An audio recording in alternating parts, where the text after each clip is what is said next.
to round 4 of the Roger Hale Chess Celebration. I'm Chris Zweber, and I'm very pleased to be accompanied by International Master Nubair here. Welcome, Nubair. Thank you. Hello, everyone, guys. So we did some coverage on round 1, and we missed rounds 2 and 3. So we're going to kind of try to recap our visiting GM games from round 2 and 3, and then we're just going to mostly focus on round 4 for today's broadcast. So yeah, with that, I think we'll get into some of the GM games from rounds 2 and 3. All right, so let's start with Robby's game, where he played a very interesting game against Catalan setup and a very nice finish. So let's witness G4, D5. Uh, he was up against Arvind Thiagarajan, Yep, and it was Arvin's strong young players improving. Mhm. Yeah, and it looked like it's going into Queen's Gambit, but then Arvind played Knight F3, Knight F6, and G3. So now we could say it's going into some Catalan territory. And of course, Robby opted for the most sharp line, d takes c4, going for the pawn capture immediately, bishop g2. And now here black has multiple ways to deal with a6, knight c6, or knight d7. And he opted for simply a6, and this is also a typical modern approach where Magnus Carlsen has, introduced this more in many of the, almost all the, he literally said it is possible to play in almost all Queen's Gambit lines, more or less. And the idea is very simple. Whatever the variation is, black just wants to capture the pawn, and the idea is to defend it. Like we're just claiming that you are up a pawn. So castles. White is like, okay, I don't care much. If needed, I'll play b3 or just continue developing. So okay, black doesn't go for b5 immediately because then a4 could be an idea and it takes and the rook would be hanging. Many times we also see that something like playing something like b5 is not so good until knight c3 has come, so that you get a tempo here. So he's just waiting and he just played knight c6. So in case if needed, he can also defend like knight to a5 or keep some attack on d4. Still in theory, but just wanted to give a little bit idea about the opening part.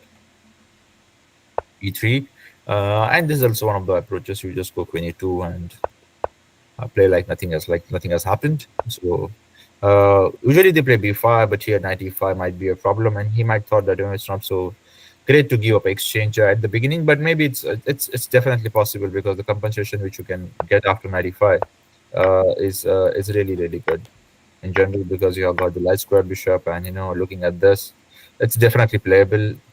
But maybe he was worried about something like b5, b3 kind of stuffs, which is also a bit annoying because then a6 is hanging, and after this also knight c3, e4, knight e5 stuff. So maybe he was not really looking to defend the pawn. He just played bishop d6 with the idea of e5 if he captures. Okay, castles first, b3 and e5 at the end of the day. Bishop b2, 27, just developing pieces, connecting rooks. Rook d1, and we can see that white is behind in development. He lacks one developing move. By this time he could have developed the knight, but it's not. So Robby just goes for it. He goes e4. He's like, okay, I'm coming for your king. I'm creating some weaknesses on the king side. Knight d2. Okay, right now the pawn is a bit weak, but look at the next move, knight b4, and now this knight is jumping in. The b2 will be under attack. Some bishop b5 might be there in the air. Some knight g4. I know this pawn would be hanging in that case, but such threats are possible very soon. So just one question, back up just for a moment, and imagine he played knight c3 instead of rook d1. That would have been definitely a better choice because you're developing a piece. And again, it depends now, because now e4 is not a good idea, as it will be triple attack, and you will not have time to go knight b4. You will have to play bishop f5 or something. And here now it's up to white to choose between something like a3, just prevent it. Go knight d5, try to counter this people. Takes would become bishop, and then maybe he's winning something here, maybe a pawn or something, because I could say it's triple attack with attack on the bishop at the same time. So not really looking good. Also other moves not so great. Capture and capture is coming. So knight c3 would have definitely stopped e4. And maybe Robby would have just continued with rook d8 or something like rook e8, strengthening more and then threatening e4. And if he captures, okay, no worries. And in general, he'll just continue playing positional chess. So definitely, this was a better idea. Makes sense. Rook d1, e4, knight d2, and now yes, so black has got that extra tempi, and now white is gonna suffer. So bishop b5. Just black is just using space advantage, dominating, and again one more 93 coming in. Okay, now it allows this, but also opens the c file, which is not a good idea for white because knight c3 won't be possible later, and he goes rook to c8. Now again, it is interesting to see that he's going with this rook to c8, and also keeping some option of playing a5 in the future because after that this queen will be completely trapped. Someday he might also play knight b4 again, and knight c2 would be threatened, and you will think that okay, I'll just play queen b2, and then the rook would come in. So that would be complete disaster for white if black gets all of this, and that is why probably he kept rook. He played rook f to c8 and not a to c8, so that he could have one more additional option of playing a5 if needed at some point. White tries to come up with some tactical idea, so it captures everything. There's knight d2 and some knight e4 stuff. So he captures once, and then instead of capturing to c4, he just goes knight g4, and now attacks the vulnerable weakness. Now there's no time for bishop takes e4 as there's a knight f2 or this knight f2, and it's a fork. It's game over. So white must defend this. There are no good ways. You have to go back to f1 or d2. Both cases, black has simply f5 defending the pawn, and now this pawn is hanging. So imagine if it would have gone here, and after f5, then it's hard to defend this pawn. So he goes f1 and develops knight to d2, defending the pawn. And now Robby finds nothing concrete, so goes king h8 because at some point white might play queen to b3, and some ideas with rook b1, putting some pressure c5. So just getting rid of it. Maybe I'm not a really big fan of something like this. But this could be the last option available for black someday. I mean, if nothing works out. But now it depends upon how white is responding. If it is playing s3 h4 or playing just rook b1, he plays rook b1 and now b5. So another blow here, and now we could clearly see the advantage of keeping this rook on a8. If you would have kept this rook on f8, then simply white would have captured twice, and maybe there's still some play with rook c2. But here definitely black is more active with rook on a8 and more pressure here. Also no queen a6 with rook on 8. So he goes queen b3, queen g5, eyeing at some knight f2 ideas, queen e3 coming next. Yeah, to me, I would be, instead of playing rook b1, I feel like I'd just be really eager to play h3, kick the knight out. Yes. So maybe even after b5, I would even play h3. But probably the problem is maybe he can take on f2 at some point, or maybe even here. Maybe it's premature here to take on f2. But definitely s3 was better idea here, and you have to probably go back. And now you could continue the same idea, and now this is less damage. Now we don't have this queen g5. So definitely s3 is a better choice to kick the knight. I don't know what exactly he was planning. I feel like I also want to. I know it's not working because the knight takes c3 here, but I want to think about f3 at some point. So maybe h. I don't know. I feel like I can't tolerate knight t3 the whole game. Like, you are right. I mean, if white wants to be completely fine, or think of more than a draw here, then at some point he has to neutralize this e4 and f5 thing. So if basically he has to neutralize the d3 knight, and to neutralize the d3 knight, we need to remove this pawn from this board, and to do that, you need to play f3 or something, or some sacrifice. Sacrifice is not really an option here, but maybe f3 someday if you could remove this knight or get some defender for the e3 pawn. So your idea is perfect, but probably Arvind rushed with activity, and probably I think he just missed this b5 idea. Because this looks good, you're putting your rook to the open file, suddenly b5 comes in, now you're losing a pawn. Maybe he could have just made this intermediate move, and it's not a big deal. s3, knight f6, and he could still play queen b3 or something like that, or maybe capture queen b3. But he just probably missed the queen to g5 and this idea.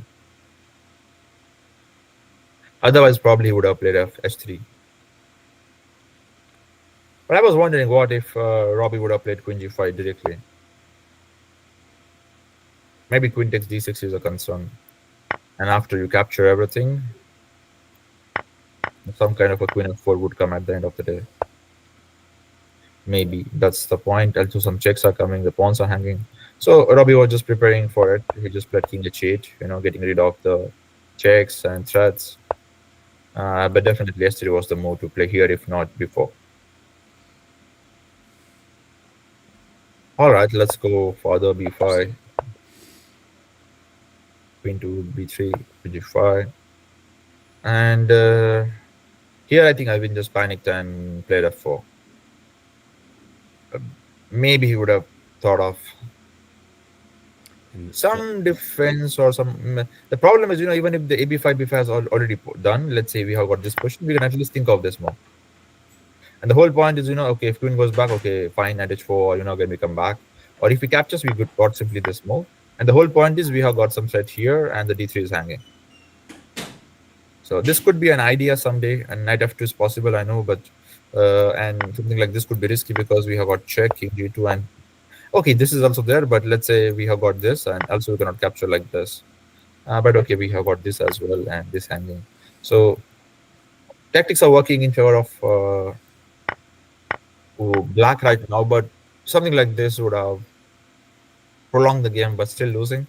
But he needs to look for something like that, or I don't know, maybe h4 to start with or not is also a difficult question. is queen g5 really just the main purpose is just to pressure e3, or is there any multi-purpose attacking? Just take on f2 and queen e3 probably, and there is no good way to defend the f2 rook.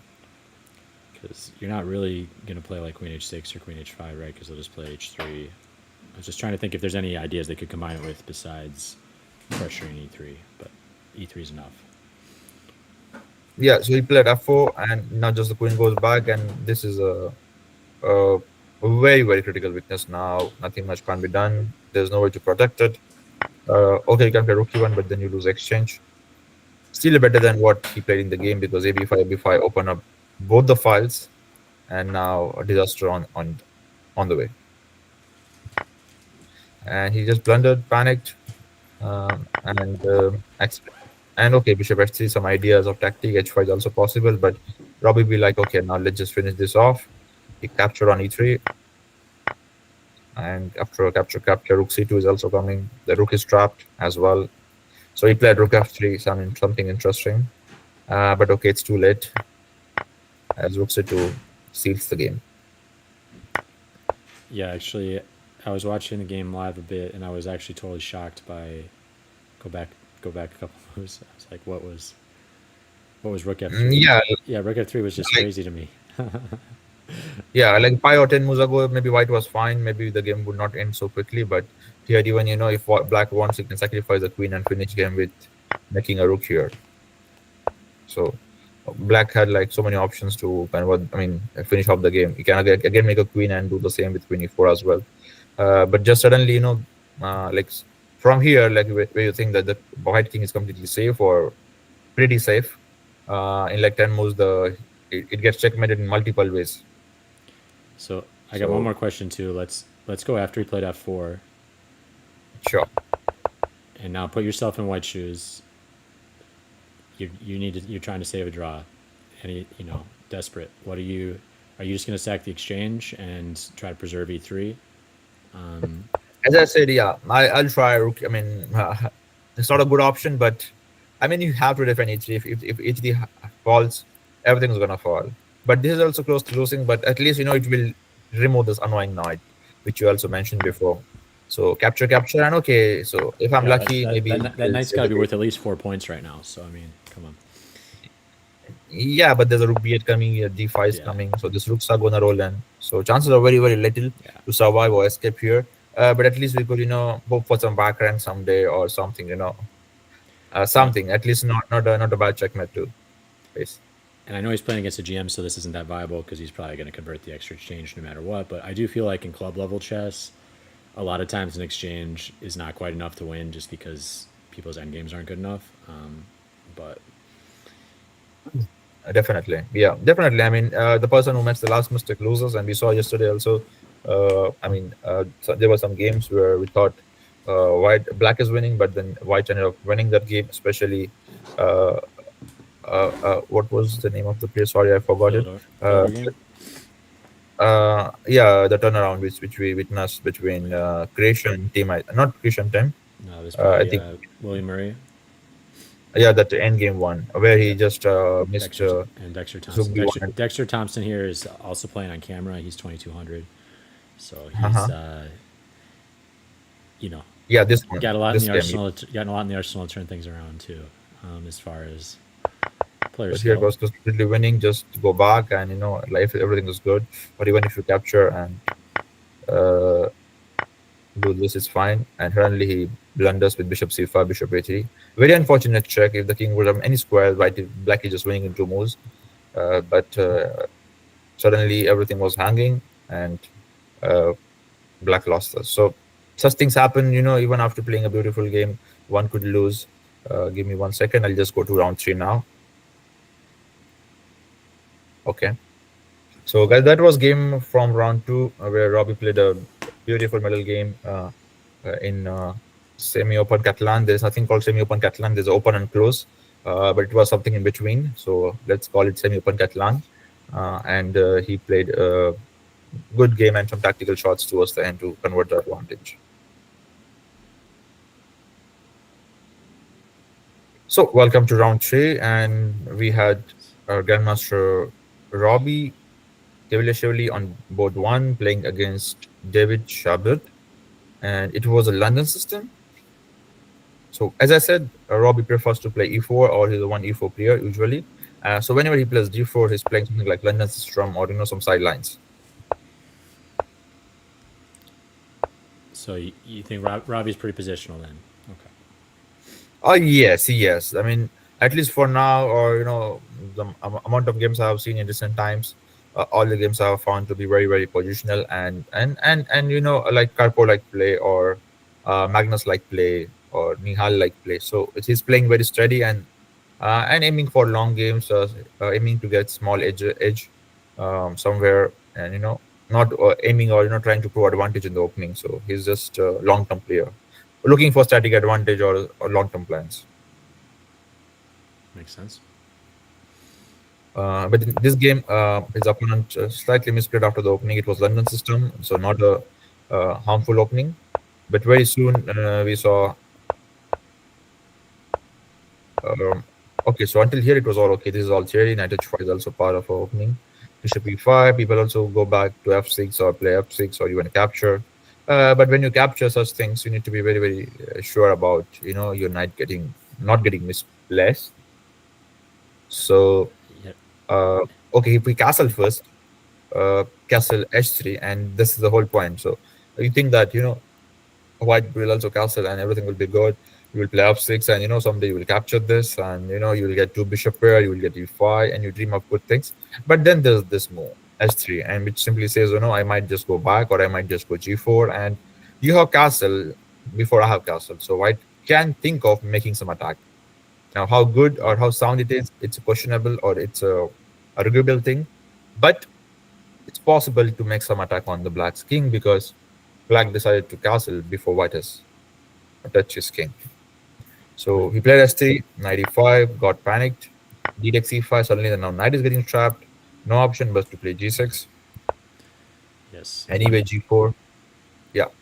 One interesting thing to me with your description of bishop e5 versus bishop g3 is also, yeah, when I play against Connor, he likes to just leave the bishop on f4, allow me to just take it and play that structure, which I know Uh-huh. is a little better for black, but it kind I feel like it's, also we think in London system, oh, it's unambitious, hey, this is not, he's not going for the throat, but really I think this also just speaks to how easy the white pieces are, because white gets to choose here. Do I want to play bishop e5, bishop g3, just leave it on f4 and allow him to play e takes f4, and then black really has to know what to do in all those resulting structures, or so it's like white just gets so much choice even when they're playing unambitious openings that I think black needs a lot more knowledge. It's just not fair.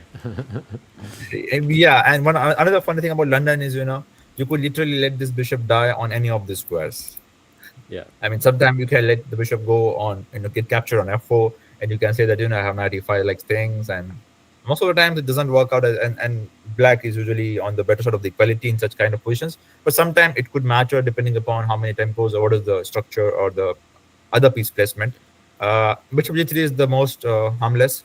because in that nothing much could be done much. So the challenging lines are only, of course, bishop e5, and you're trying to do something, trying to get g4 or something like that, like Robby played in this game, like 95, and his f6 is interesting, but again, in g5 you have to calculate well, see if g6 is there or not.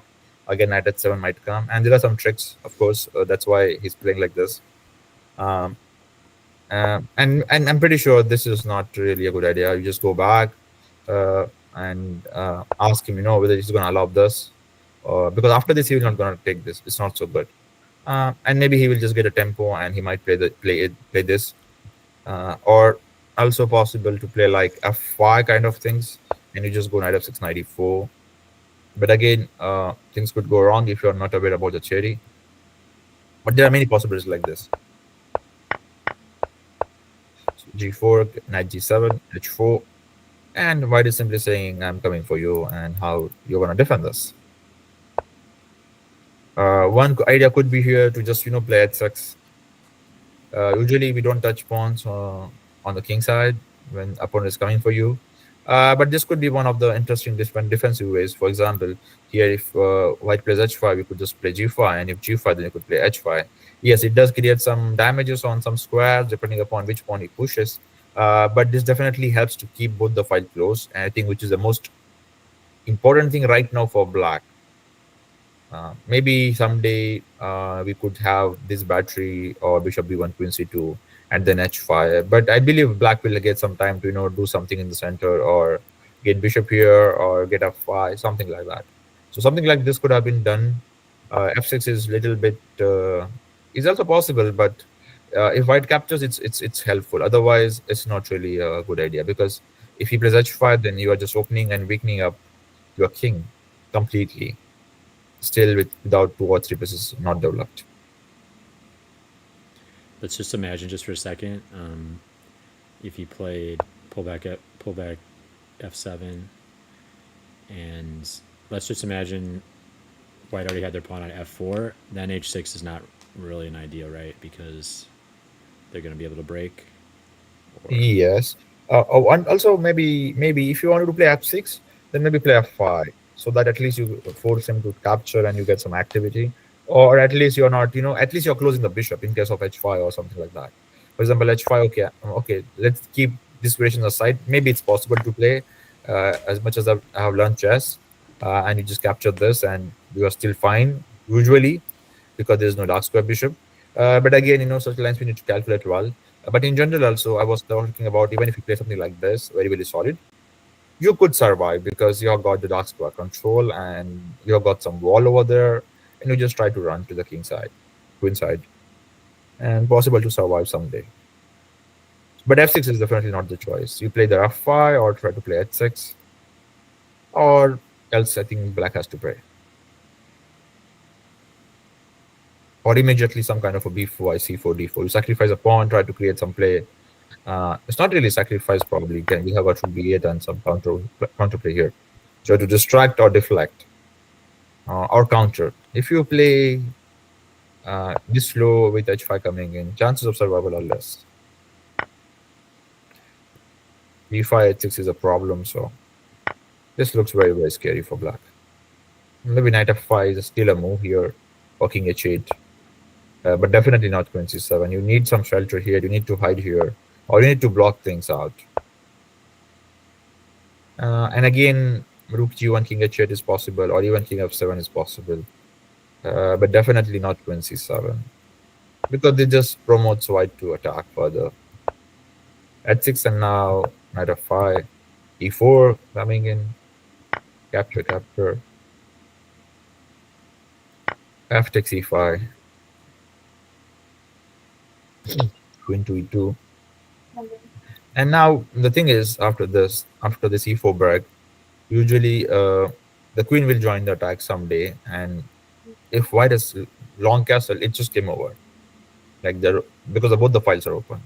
So it's very, very risky position.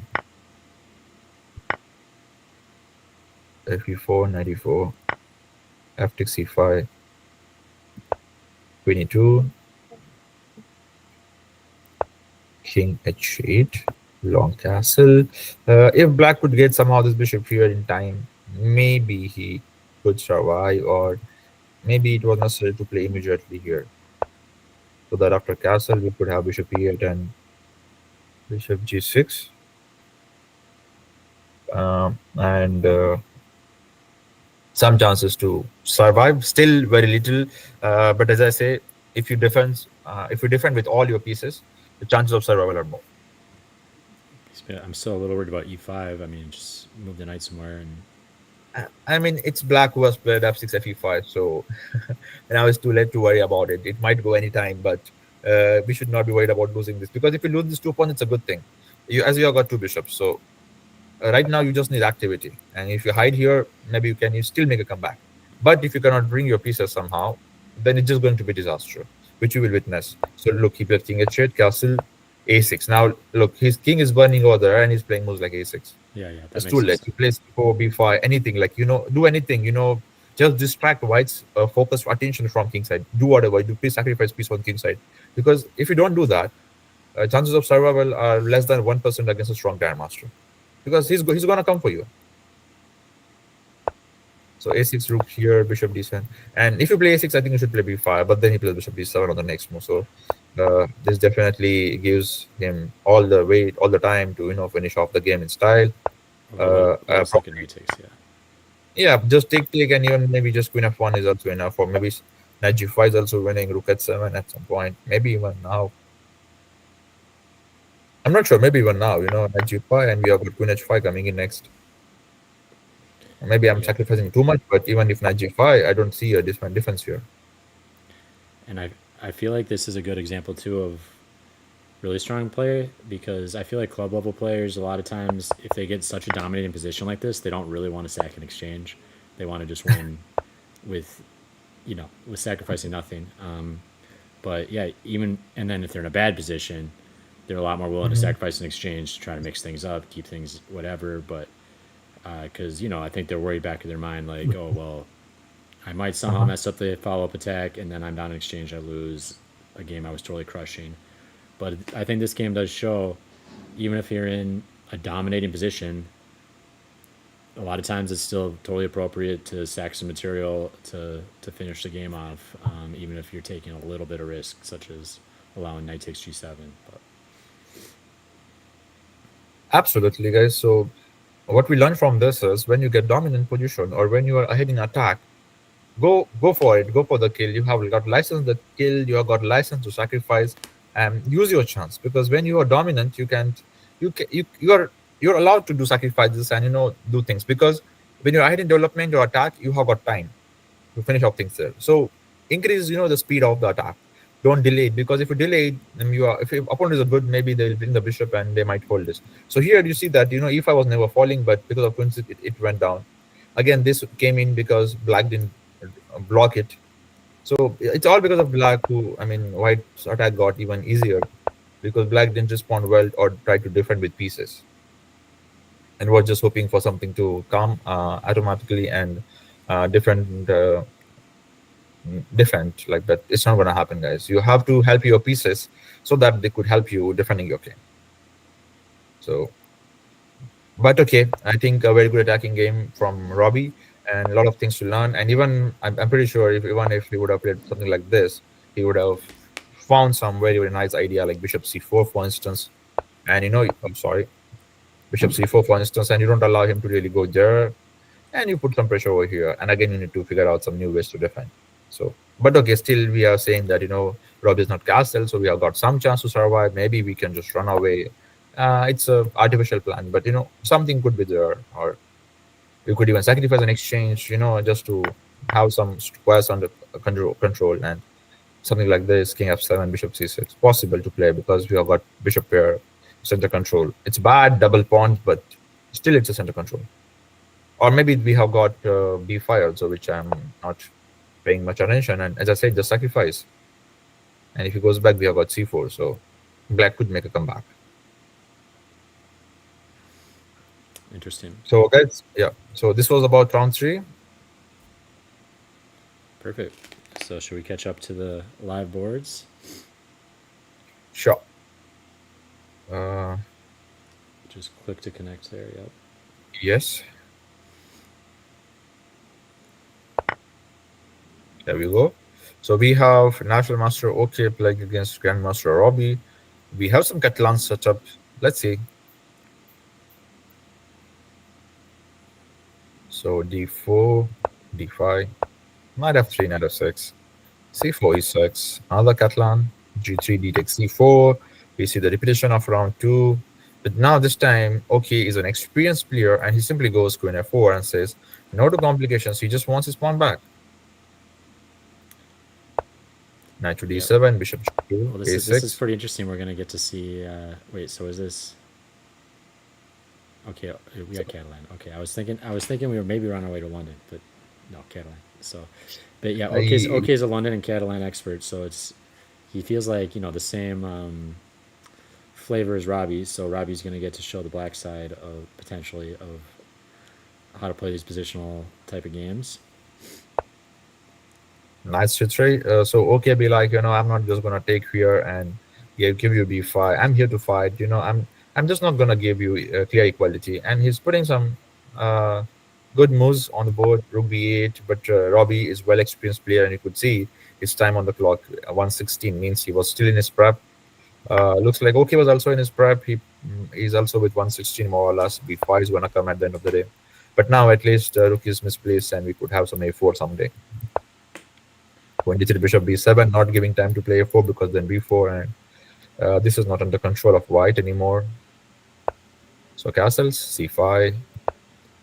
I would say OK is pretty well prepared because I remember preparing against his Tory attack, which several other players in the state kind of misplay, but OK kept playing the right moves for a long time in his online games. So I was like, okay, he's going to be a little bit more challenging.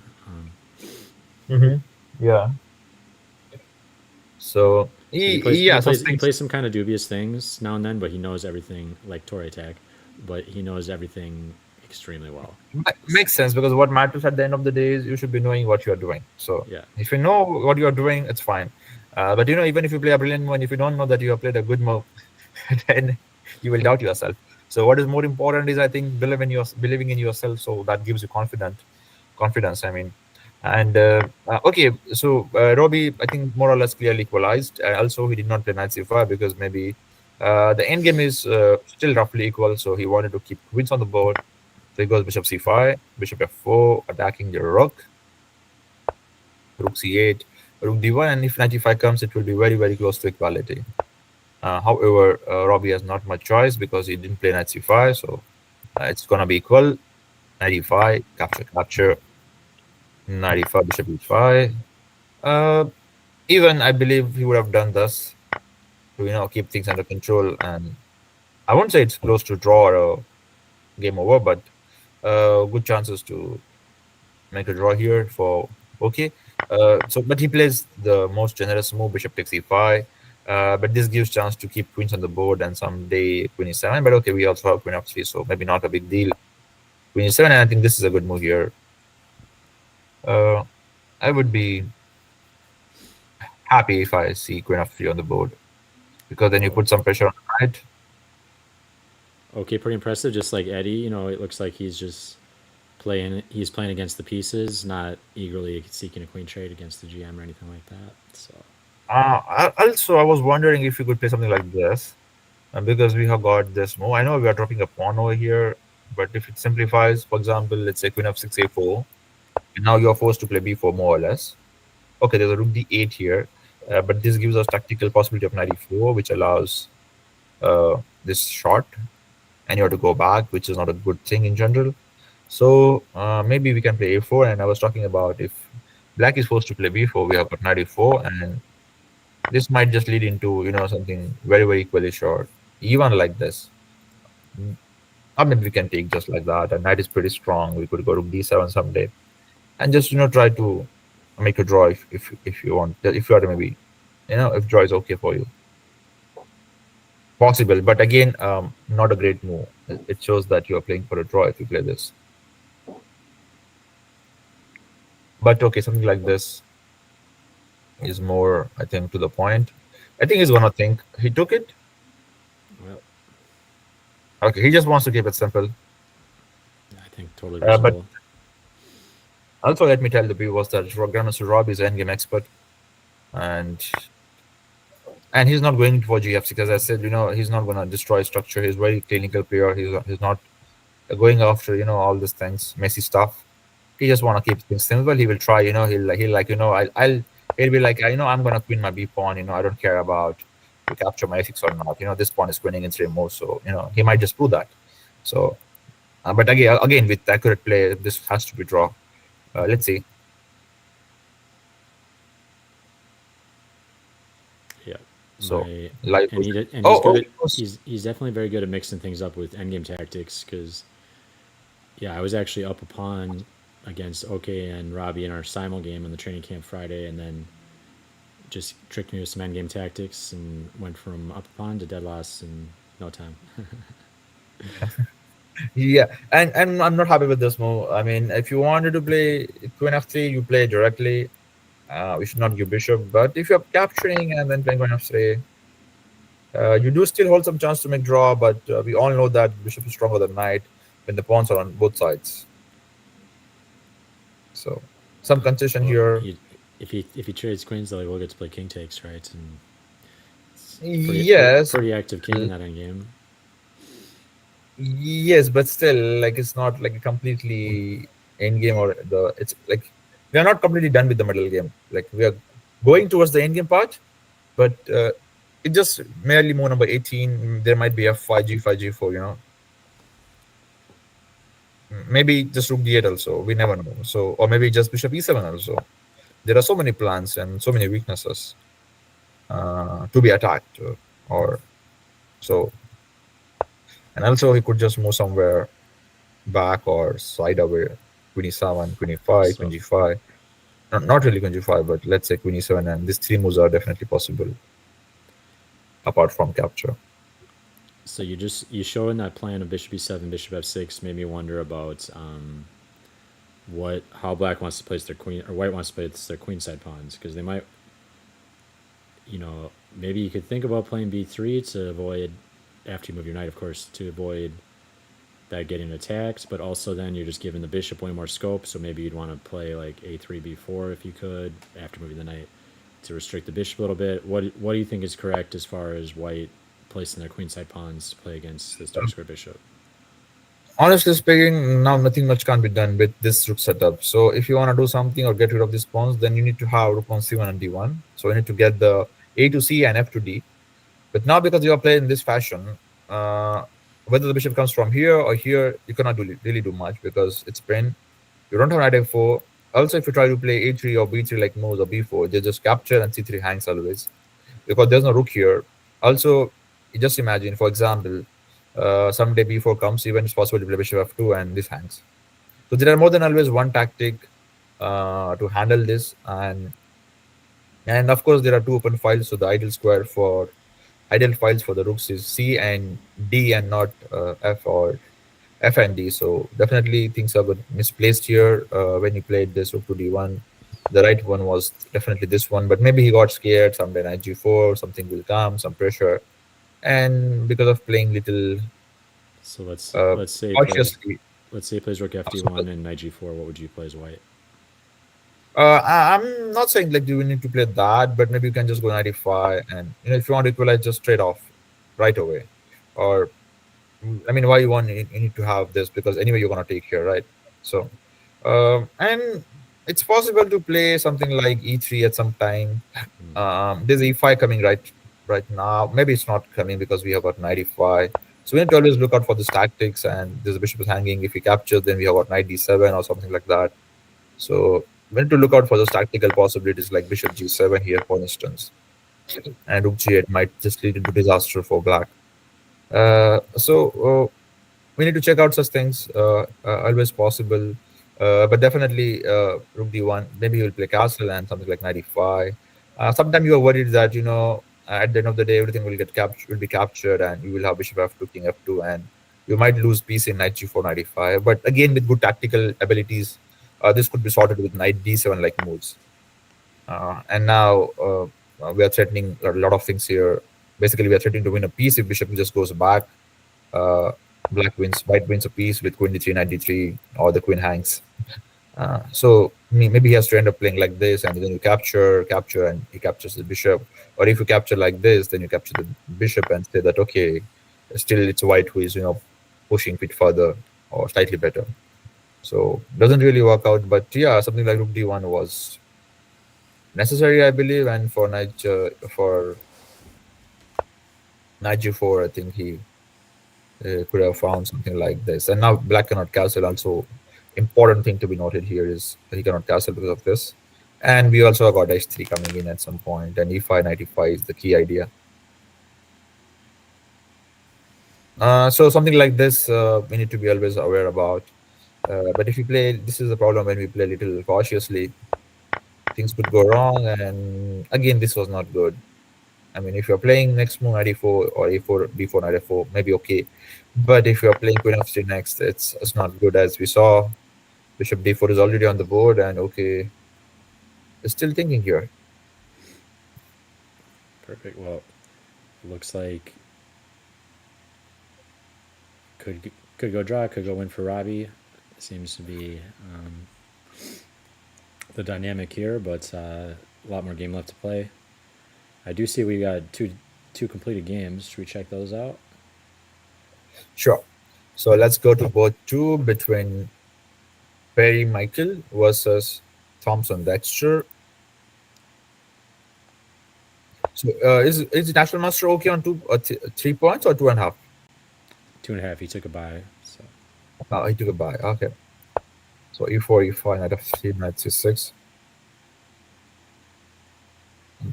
And you could see already, I could see in the camera that Robby is quite comfortable with the position with bishop 1 d4. And they played something recently, but okay, let's stick to this first. Italian game. Sorry, knight g5, d5. Fried liver, Michael's going for it. Yeah. Knight f4, bishop b5, c6. And recently there were some improvements in this line as per new entrants. And that is probably not this line, but okay, bishop c5. So we are going off the theory. Usually the main line is knight d5. But bishop c5 here by Thompson. Castles. I feel like this is, like 1,200 players' favorite opening. But there were times want to win quick. Yeah, possible. But Michael's making it work up at a higher level. You will not believe. I was playing in Sri Lanka last week, and in like round 1, like I wanted to win quickly, so I played knight g5 here. Oh, how Usually I never do this. But I played this and I won like in 45 minutes or something, and it was good because every day there were 2 rounds. And it is helpful, because there was a one funny video made by Anish, on YouTube it's there. So it says you survive 20 moves against Grandmaster and win $100 or something like that. Or if you get checkmate, you get nothing. So I can try. If I don't beat my first round opponent in like 1 hour or something, if he's weak, very very weak, then what's the point me being master, right? So just play like this. You could play maybe Alekhine in round 1 too. It's always possible. So it's possible at times. I have even played Alekhine against Hare Krishna, and I was completely winning. It was a Pro Chess League knockout game, and out of +3, I had a bad internet. We had rain, and back then we didn't used to have so good internets, and my internet went for like so much time, and I was declared lost because of internet failure. Yikes! But otherwise, I would have victory against Hare Krishna in Alekhine, playing Alekhine in a serious divisional championship final game. It was a team championship, of course, and we were leading the match. If I would have won, he was board 1 of the opposite team, and if I have taken him down, of course we are going to win because we had Vidit Adiban as well. So, but okay, it ended in a draw. Then it went to tiebreaks, and eventually we won the match. But okay, well, still, I was thinking it was going to be a full tragedy, but you guys still won the match. So yeah, but usually we had to go to the this knockouts and tiebreaks. It's always stressful. Well, so if you think about it, the rain could have persisted. You could have just lost the game, and then you guys just lost the match right there. That would have been worse. Yeah, and Yeah. also So in addition to that, I was a team's assistant manager back then. So it was like so bad, I mean, I'm taking so much care of the net, but if it rains heavily in Mumbai, you cannot do much. Still today. yeah, and every chess player's got their biggest scalps, right? But imagine if you could add to that list all the people you had a winning position against. Then people would have really insane lists. Because yeah, it is hard. It is not that happened in that situation, but yeah, we see Dexter Thompson in the last round or in the round against William Murray. These games turn around a lot when it comes to strong players. It's hard. Yeah, such things happen. Tragedies happen in time pressure in online games. Sometimes mouse slip. We saw a mouse slip in the esports World Cup where uh, they made a headline with $20,000 mouse slip. And it's just over. You cannot do anything. It's just mouse slip, and it's a part of a game. You need to be good with the mouse as well nowadays. Yeah, So hit up the first-person shooter aim trainers. Practice your chess. not everyone is gonna give you tech backs. So before I kind of like to give my these, opponents take backs because then I feel like I won the game twice. But you know, yeah. if I win, of course. But So but yeah, don't do that. before Don't do that with money on the line though. Not 20 grand. yeah, and very strange position out of this Italian where for the first time we witnessed knight going here. The bishop is off the mark, going here, and very strange position to. And now white is going to try to attack where black has sacrificed a pawn. I don't know why not this move because that would have helped him to get knight to e4. But okay, knight e4. Yeah, okay, fine. Bishop g4, and now this is the problem. And now, as the problem has arisen, white is thinking. So it was better to put this knight on e4 so that this never comes, and white has a good position. But So what's let's what's play the it here. what's the threat if you pass the move? There's no threat, but it's annoying to have this pin.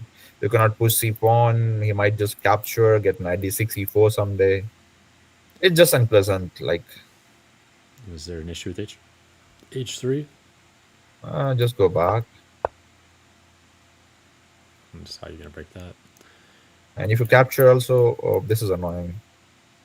Maybe you can get rid of Yeah, this can you by just doing take and play bishop e2? I mean, it's a little bit. bishop e4 also someday. Maybe queen Always f4 feels is bad to there. go back or whatever, but I feel like if it's what the position calls for. And right now, the only goodness is there's no e4 because of the bishop here. But again, white can play, black can play queen d6, again e4, and again the knight is going to be misplaced. So, or let's say, imagine even if black plays rook d8, it's very awkward to make a move here for white. Yeah, I'm also looking at the queen activity, the rook activity. That's quite the stark difference, and it feels like Yeah. how did black get to this position? He's got one less tempo to start the game, but I guess White pieces can, white threw that tempo up with knight g5. That's maybe a color swap right there. You're moving the same piece twice in the opening. or maybe there's a tactic here. Knight e5 is working maybe because bishop e2, queen e2, and there's no good way to win this knight. So yeah, again, so suddenly out of the winning position for black or pleasant position for black, black could be just losing in a move.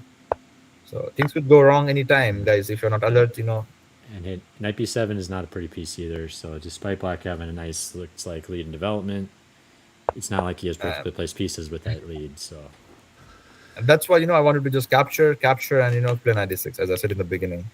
Like just improve the knight, try to get e4 somehow, and life will be good.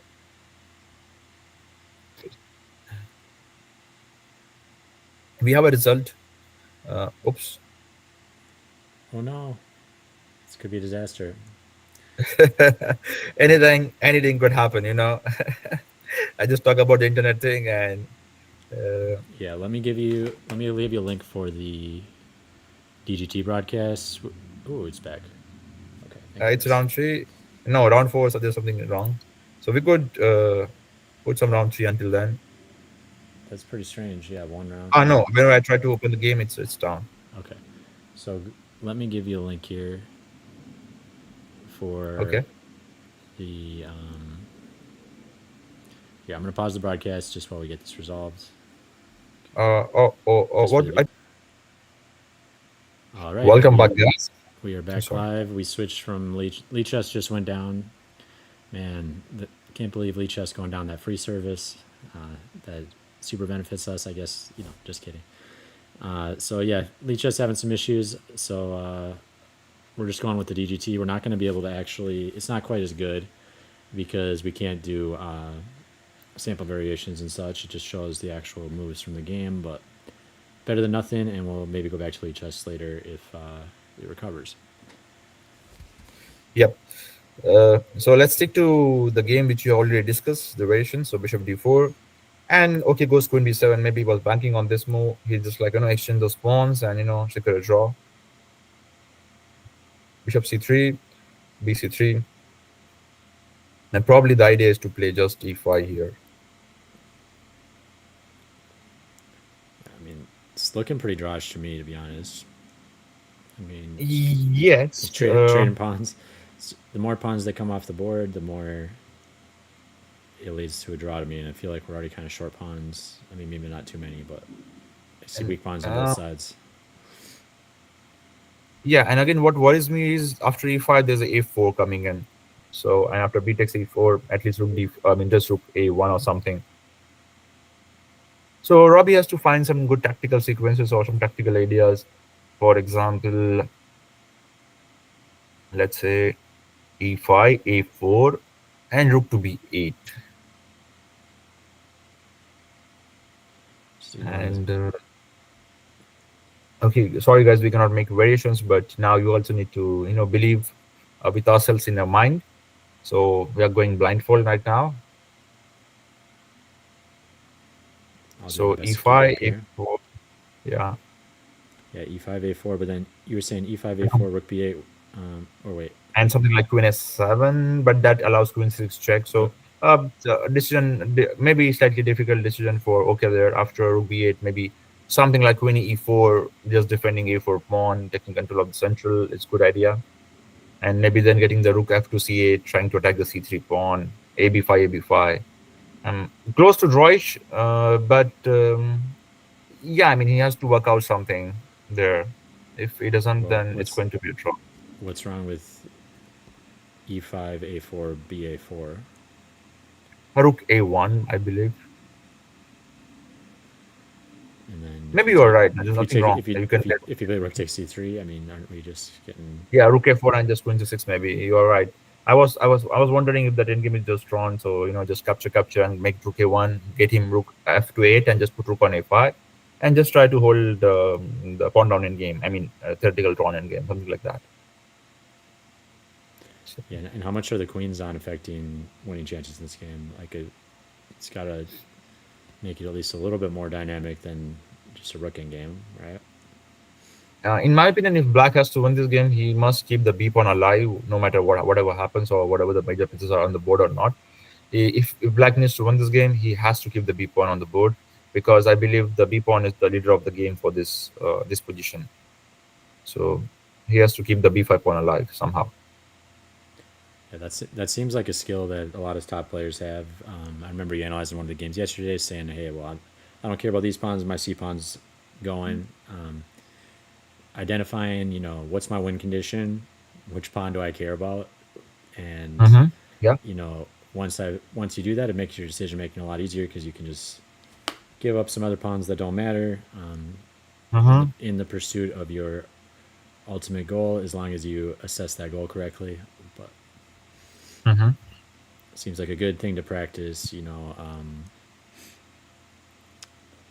yeah, trading, assigning different values to different pawns. Pawns are not all just pawns, right? That we also saw yesterday, allowing, I mean, although it did work out for him, he got a nice draw against Andrew.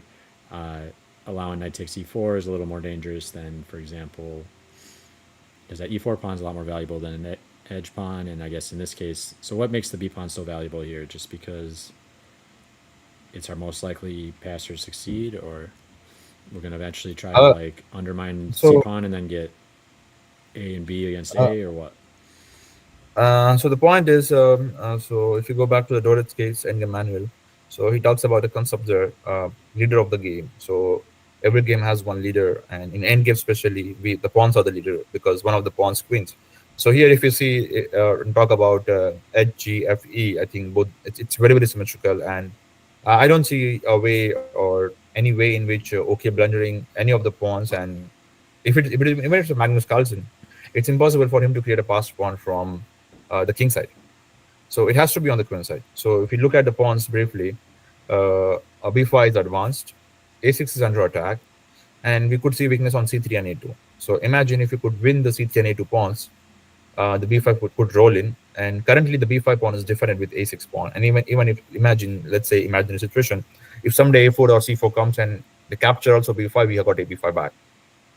So we have also better chances to survive. I mean, chances of we have to keep that pawn alive so that we could queen it, because I don't see any other pawns are queening. For example, you play rook c3 or queen c3, a6 just hangs.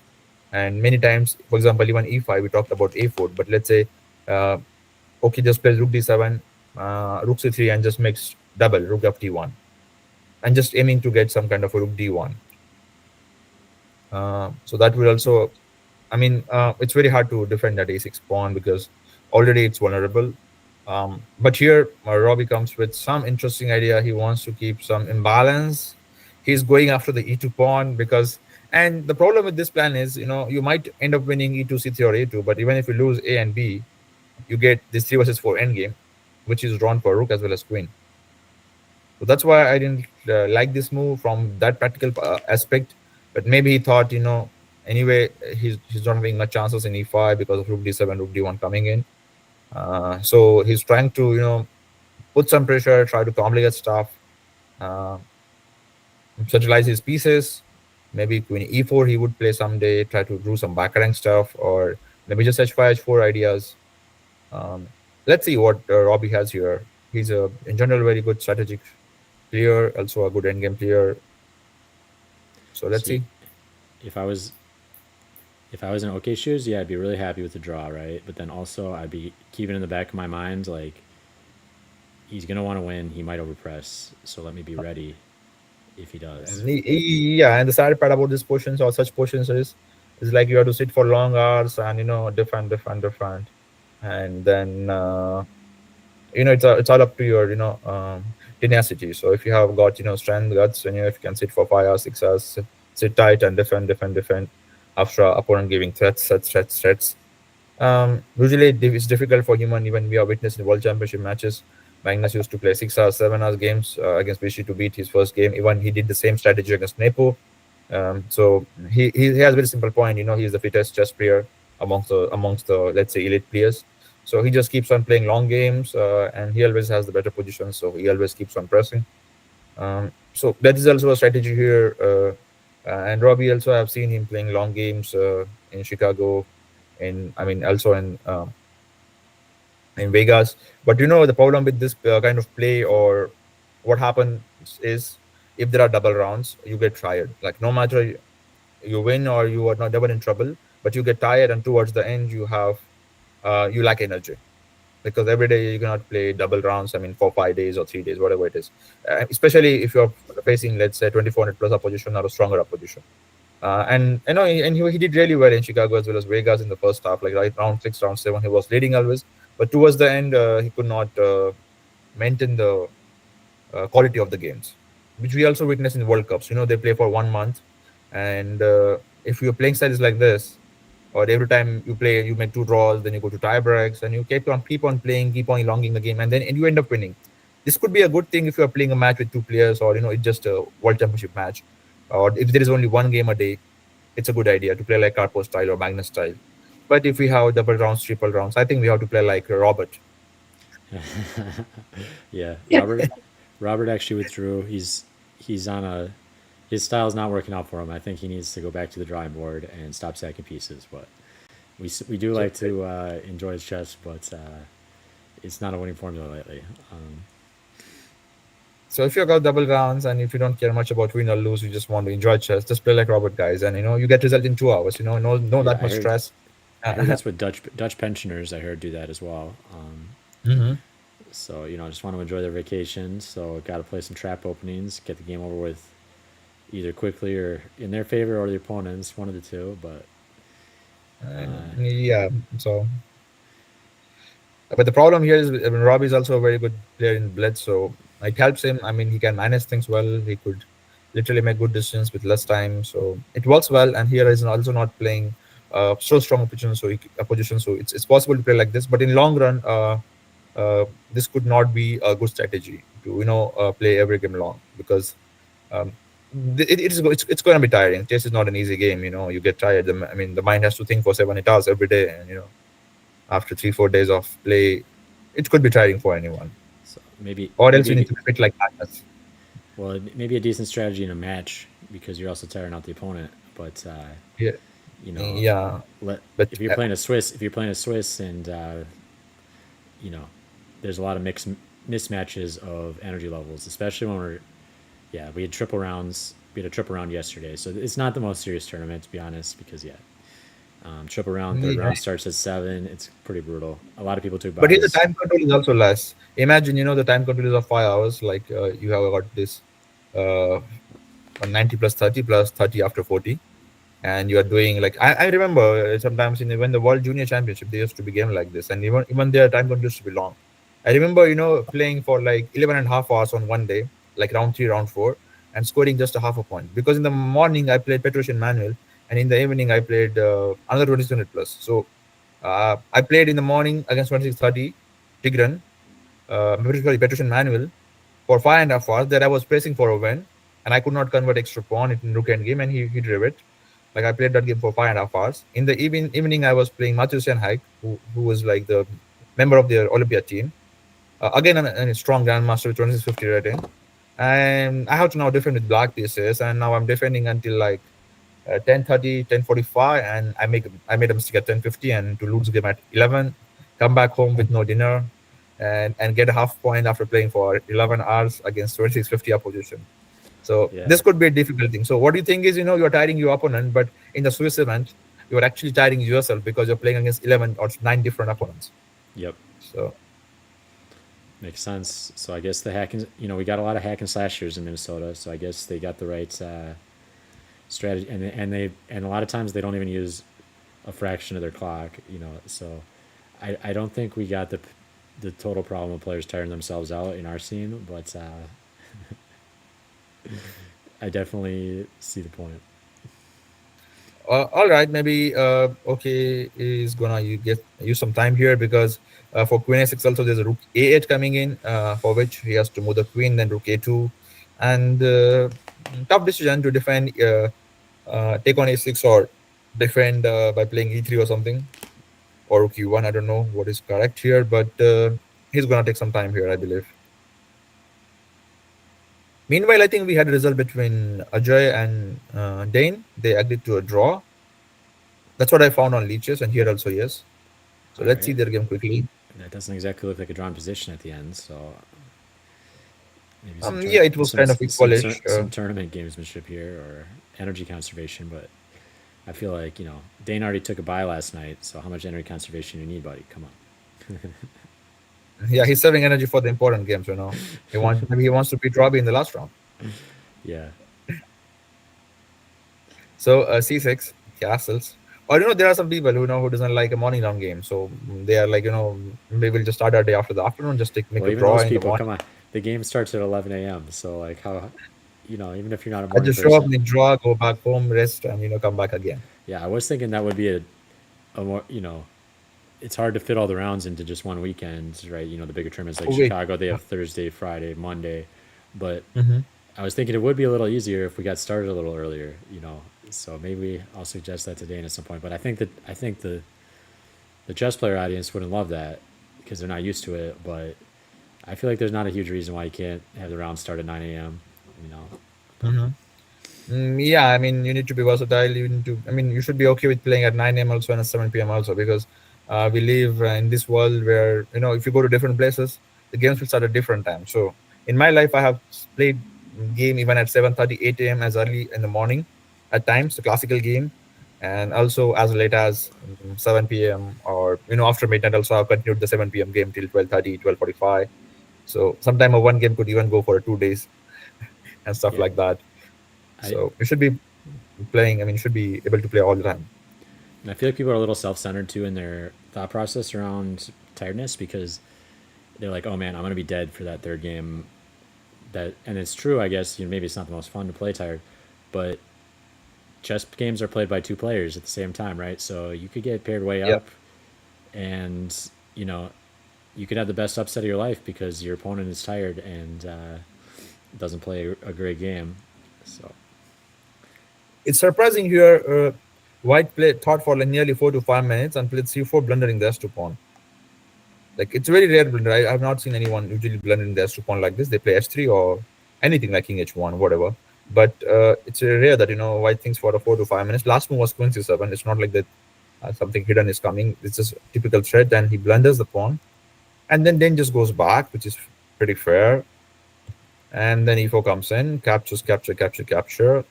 Knight f6, I believe. Bishop goes back. And I don't know why bishop e7, just castling or long castle was also fine. Or just h5, h4, s3, maybe, if you want to finish the game quickly, just play h5, h4, s3, and GG. yeah, how'd this turn into a draw? It's looking like one-way traffic for Dane right now. Yeah, bishop e7, I don't understand, first of all. Or it might be a DGT error also, but queen d3, bishop f5, queen e2, and I don't know, maybe some, I don't know what to say, technical problem or some other problem or some other emergency. I don't know what it is. We need to get then on the show for to get the real reason what happens there. But as for the DGT, it's draw, guys. Ah, so they just agreed to draw here, up a clean pawn. Yeah. Okay, the only logical explanations I can have is Dane had some sort of issue on site to deal with, or maybe this is one of Dane's students, and it's just being nice. But man, But I think the how are you student up, has how to are be you how are you punished just for allowing bishop h2. how are you up a clean pawn and just agreeing to a draw though? It doesn't feel like Dane to me. Yeah, I mean this draw cannot be explained except the players. Yeah, I feel like it's some sort of outside game events because Dane's running a lot of things there. And he's not tournament director this weekend, but um, yeah. So Okay, let's move to let's the see what other happens. board. Yeah, I How's see. Andrew Titus doing? He drew I the saw. first round. I saw he lost this one, so it's sad. We're not going to get the marquee matchup. So he's not having the best tournament, and it doesn't look like he's going to get paired against Robby. He lost in round three. Yep, I saw that on the. I saw that Where is he? on Lee Chess at least. Uh, Unless it was a game so he mistake. was 1.5 out of 2. He won the second round as per DGT, but third round I cannot see here. Yeah, I saw it on Lee Chess. It's strange. Okay, okay, okay, all right. So, okay, so maybe we'll not witness their game because we have got 5 games, I believe. Oh, it's round four. Okay, yeah. Okay, I don't know. He must have taken a bye in round three. But yeah, it's round four here. Look at this game here. This must be the one.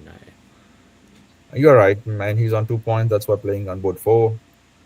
Yeah, it said, I think it showed this round is lost. So check that game round four against. Sure. So they play rook e1 a5, and now it definitely looks good for black. So yeah, let's go back to this. So Andrew Titus is Okay. playing here black Yeah, I see pieces it one with against. 1-0. Yeah, look miniature. What is going on here? Ahmed Ilisov. He's Oh wow, he lost in round 4 so quickly. yeah, exactly. I was like, okay, we're not going to get the marquee matchup now. Oh my gosh, that's So surprising. good news for Robby. He's not going to get Andrew's opposition, who's probably his Mm-hmm. biggest chance to upset Robby at least. I mean, Sure. we know Andrew has upset several GMs lately, so Yeah. He's capable of. So bishop c4, knight f6. Uh, looks like the gambit by Ahmed has worked out, but this line is supposed to be good for, or at least fine for black, as much as I know. maybe it's his blitz game's paying off here. He just knew the position better. Yeah, because that's on our point on Okay. earlier on the London. It is tough. Because they could a lot of times there's how many blitz games they have, how many games have they analyzed, right? Even if they're taking a worse position, if they've played 30 blitz games there and analyzed them all, it can be brutal. But one thing is for sure, the white player was well prepared. He was with 1 hour 18 minutes on moon number 10, and he was blitzing out there. So F3, knight C5, F4, Yeah, G6 because you need to prevent F5. and No matter, so he still played F5 and bishop F5, knight C6. This looks like some deep prep. Or okay, he took 10 minutes here. But it's obvious, you're just gonna take the dark square bishop because then it will be upper square bishops and it will help the attacking side. D5 also hangs. There's a bishop E4 though. No? There's no bishop E4 here? Okay, they just thought castle is better, but I think we need to punish the queen from there. And then we can go castle anyways. But if we do not... Because this is just losing, I mean, it's just bad. You're down a pawn with upper square bishop, C6 coming, queen, I mean... Knight C4, knight D6 coming in. Okay, so bishop E6 is there. Rook F5 is coming or what? Rook F5 is not winning yet. But now he's threatening definitely. But bishop E6. Queen to B7. And what if rook B8? Just repetition. Yes, we do have repetition. And then white plays queen E4. What's the rating of Ahmad Ilyasov? about close to 2100. He's an expert. Interesting. 2100 USCF or FIDE? Yeah, USCF. USCF? USCF, So okay, still good. probably about 2000 feet a strength. Yeah. Yeah. Okay. Wait, I think they just ended in a draw, maybe a digital error because That would make a lot more sense. yeah, because initially, I mean, if he plays it again, Okay, so he's taken his high rating privilege to make a draw for indirectly, and yeah, I can totally see it because yeah, I was playing. I was happy with the draw myself up to clean pawn in my simul game. yeah, yeah, When you know your opponent is much better at calculation and you have a strong position, I can definitely see accepting the repetition. I mean, it's not good for your long term chess development, but you yeah. know you're protecting yourself mentally from that devastating loss. But at the same time, that's I was going to say earlier too. Yeah, and the point on finding difficult moves and defending. If someone can get into that mindset where they actually enjoy those positions because they enjoy frustrating their opponent when they know their opponent should win and they just can't finding wins. That could be a powerful dynamic. I don't think most people have that skill, but it'd be cool to have it where you're just like you actually I imagine like Karyakin has that skill where Yeah. you're actually somewhat enjoying your terrible position because you enjoy making it ex- extremely difficult for your opponent to win and that's actually a really frustrating thing for your opponent because yeah, hardest thing in chess is winning one game, right? Especially against the proper player, but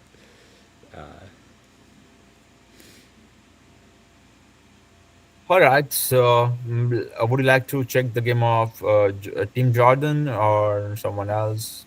yeah, this Oliver Ali against Jordan Tim. Let's check that out because Oliver also I saw last round had a nice upset against somebody.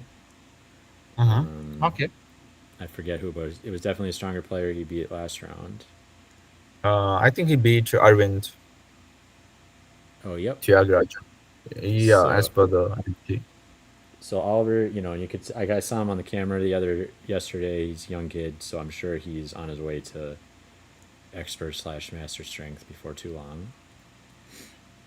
Meanwhile, I'm surprised to see this Yeah, D4, B5 by Team Jordan Jordan. Jordan Jordan's really doesn't do yeah, this, he but probably knows his broadcasts. He likes he played A6 B5 last Thursday. my gosh. You know, he's not afraid to try something dubious in the opening. And it is true. Openings don't really win or lose chess games. So, but Yeah, but it's not a good idea or yeah, choice. even But okay, anytime someone plays this, I say even Magnus gonna make it work. So but if you know your opponent gonna play London system, still you can do it probably. Because if uh, your opponent gonna play London system, it's not harmful. got it. Okay. Yep. So yeah, so a little metagaming here. So that's something interesting to know. If someone's an every game London player, you can get away with D4 B5. Okay. Yes, DC5, Bishop C5. DC5 is really definitely bad. Just C3 or C4 would have been better option. So captures, knight B3. Is he gonna play Bishop D6 here or? But okay, that makes no sense. So real quick before we get too far past it, what if you saw B5 on the board? What would be your mindset to punish it? Just G4. I know the classical game between Kramnik versus Magnus, where Magnus played enough 3 B5 and Kramnik just smashed him in 28 moves when he was world number one. So I mean, after that, Magnus never touched B pawn on move one at least for moving 2 squares at least, I believe. All right, so check out Kramnik against Magnus game if you guys want to figure If, out what to do if Jordan does this against you. yeah, so it could transpose into it. For example, that game, if I could remember the move order correctly, it was knight f3, b5, e4, bishop b7, bishop b5, just take the pawn, bishop e4, and he played castle, knight f6, d4, e6, something like rook e1. Then he played c4, knight c3, and just bishop g5, knight e5, attack him, and just finish it off in 28 moves, 20, 25, something like that. And so you could also do the same with d4, b5. Just play e4, capture the pawn on b5, go end up f3, make castle, get rook e1. Just play fast, develop fast, attack fast, and also checkmate fast. Go home in 2 hours happily and teach your opponent a lesson. More importantly, not to touch b pawn on the move one. Yep. So that's it. That's my only preparation in if my opponent plays b5 on move one, I just follow Kramnik.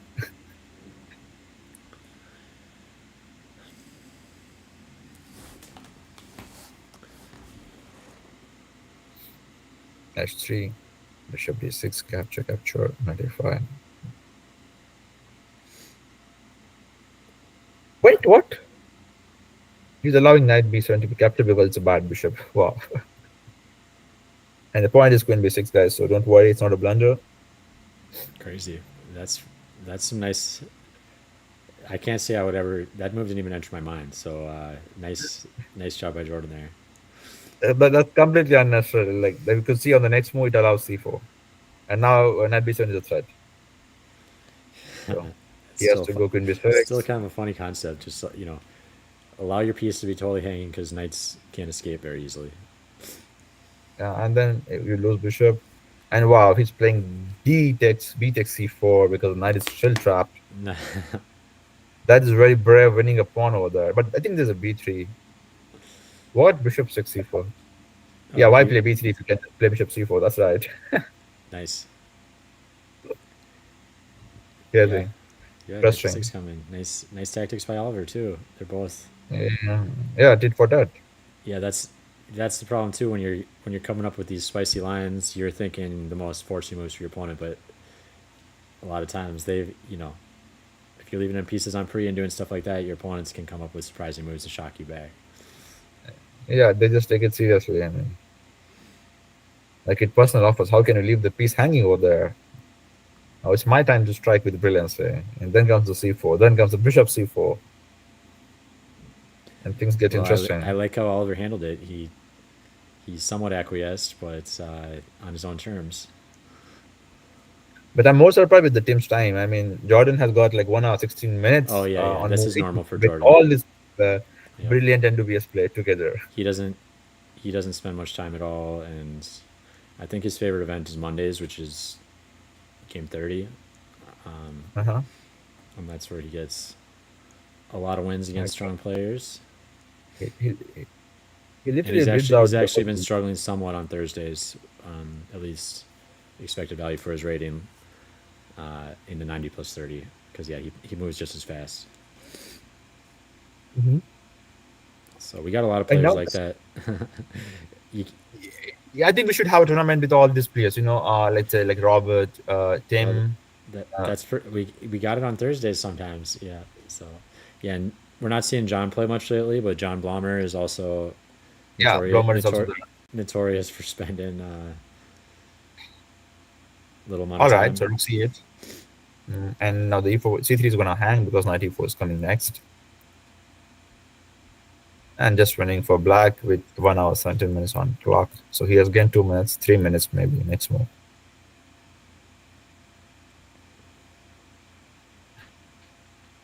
King d2, ab3, king c3, ab2. Okay, still winning. And now you drop the d2 f3. Sooner or later, like, yeah. And yeah, I'm pretty sure he will end this game with 1 or 20 minutes. Yep, and this should be an easy win. Night end games are like pawn end games, and we can count 4 against 3. So Yes, and the king is very, very far, forcing knight threads. GG, game over.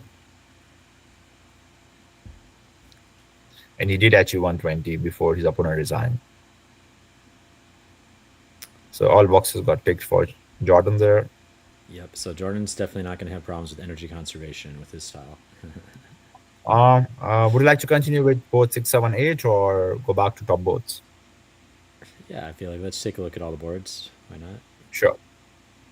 So here we have got some Sicilian on probably Nastrov. Okay, classical.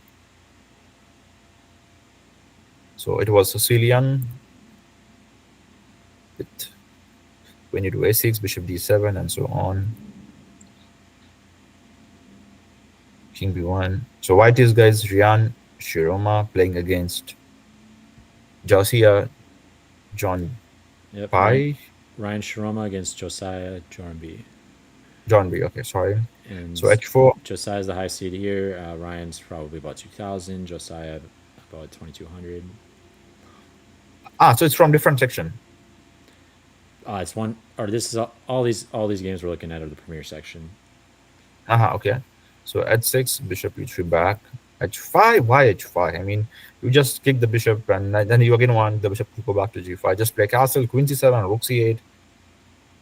Guys, play anything you like, rook c8, queen c7, castle, but just like, we should not. I'd be tempted to just play bishop g5 back. Be like, thank you, just for psychological value. Absolutely. And he does. Even if it's not the best move in the position, just being like, oh, okay, let's see. Thank you. Yeah, exactly. I know this annoys you, so what are you gonna do now? It's a perfect move to play. But I want to tell to the youngsters, especially the beginners one, like, we always learn that we should not move our same piece twice in the opening. So again, there's a rule, guys. You should not also move the same pawn twice. It's even bigger crime to do in the opening. So don't move the same pawn twice if it has already served the purpose. It's like, you play e6 and then you play e5. You don't do that, right? For example, you play e4 and e6, and if your opponent doesn't play d4, let's say they play knight c3 or g3, you don't play e5, right? So don't do this. Don't move the pawns twice. From that perspective, advanced French is pretty dubious. But no, I'm just kidding. But at the same time, like, it is kind of funny. You can play, I guess against the advanced French is a funny concept of that, because you can play e4, e6, d4, d5, knight d2, or let's see, Knight c3, let's say.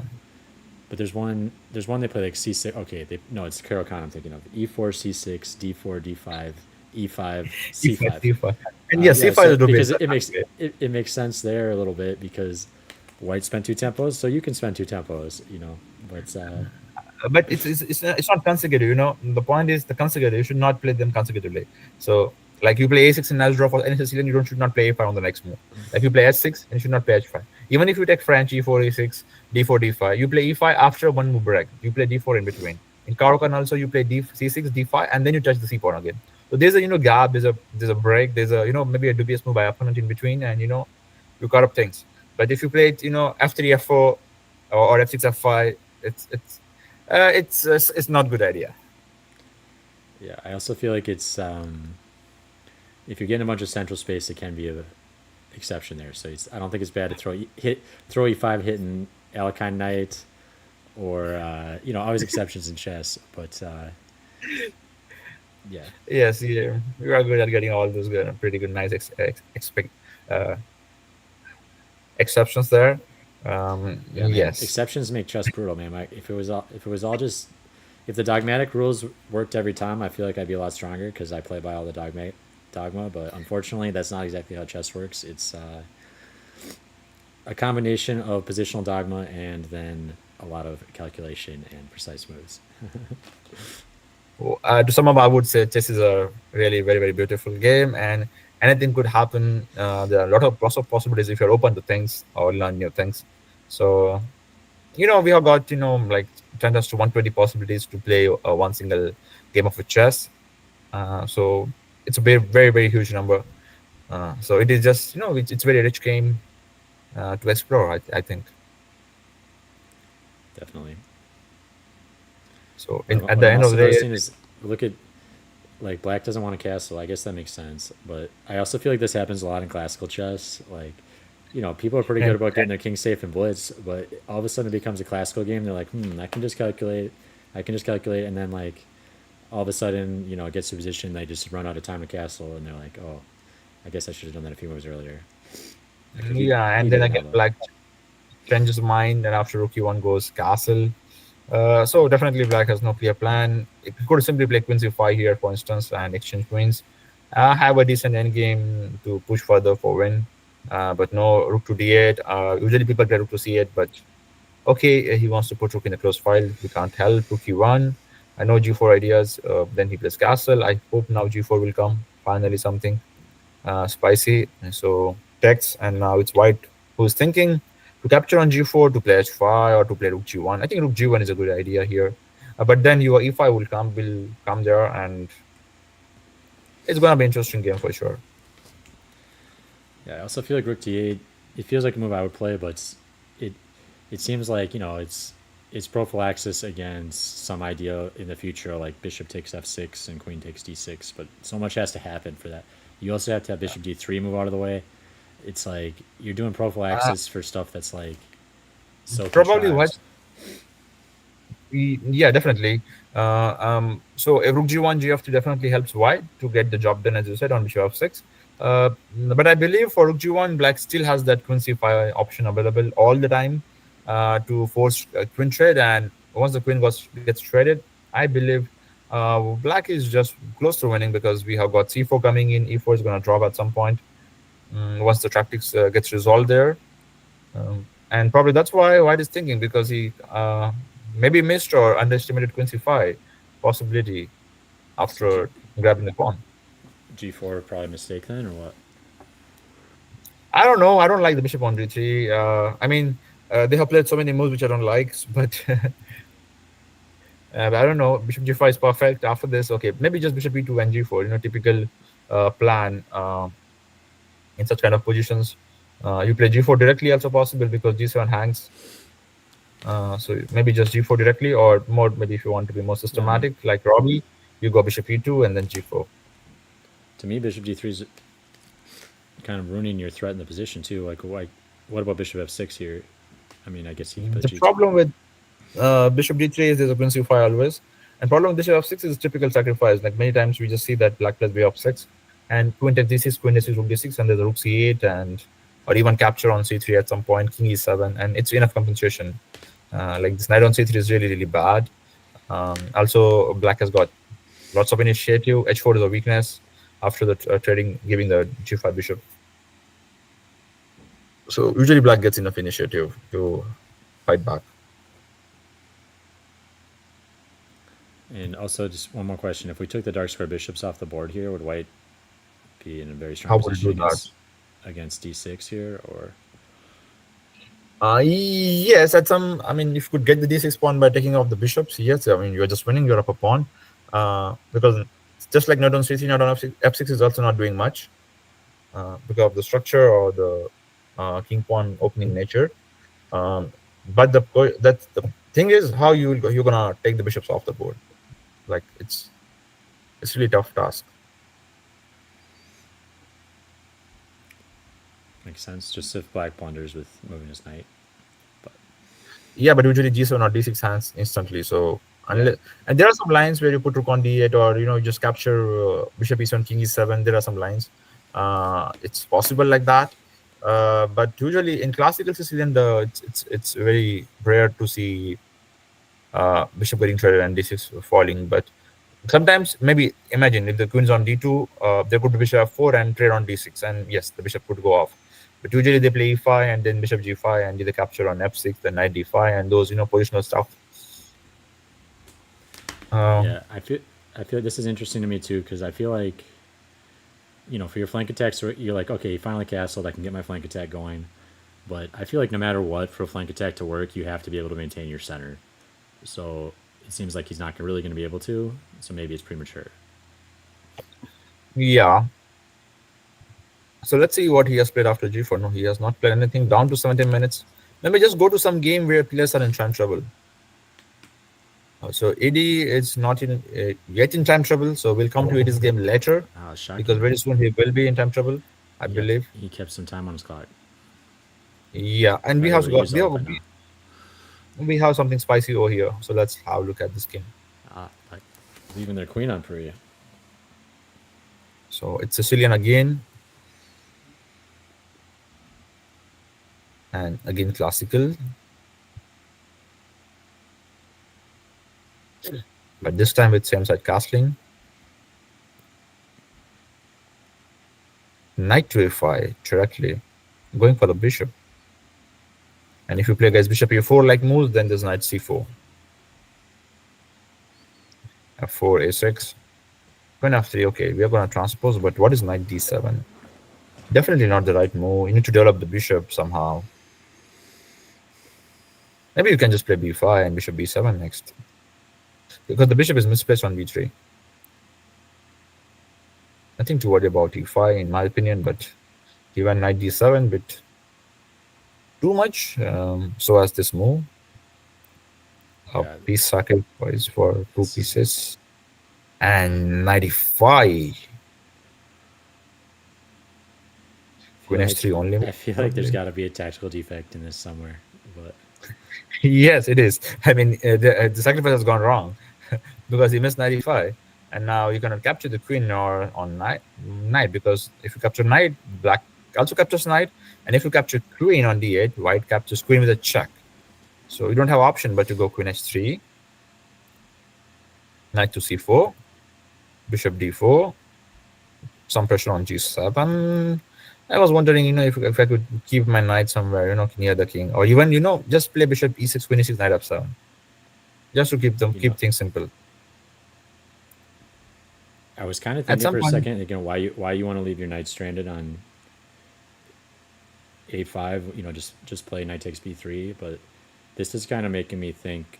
Black actually made a great decision to chill because he didn't need to yet. And I think in some of these situations, yeah, we see all these times. If you if you see your opponent can possibly sacrifice a piece to open up your king, you just prevent it, right? You overprotect it. That's what a lot of classical players like to do.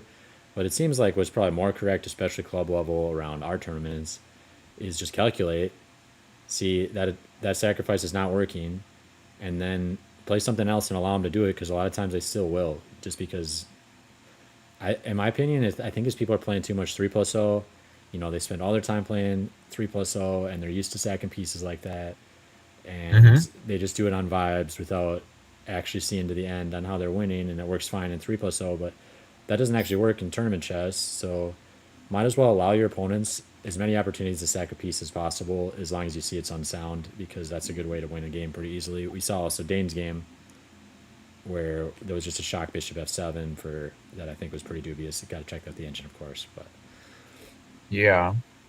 And uh,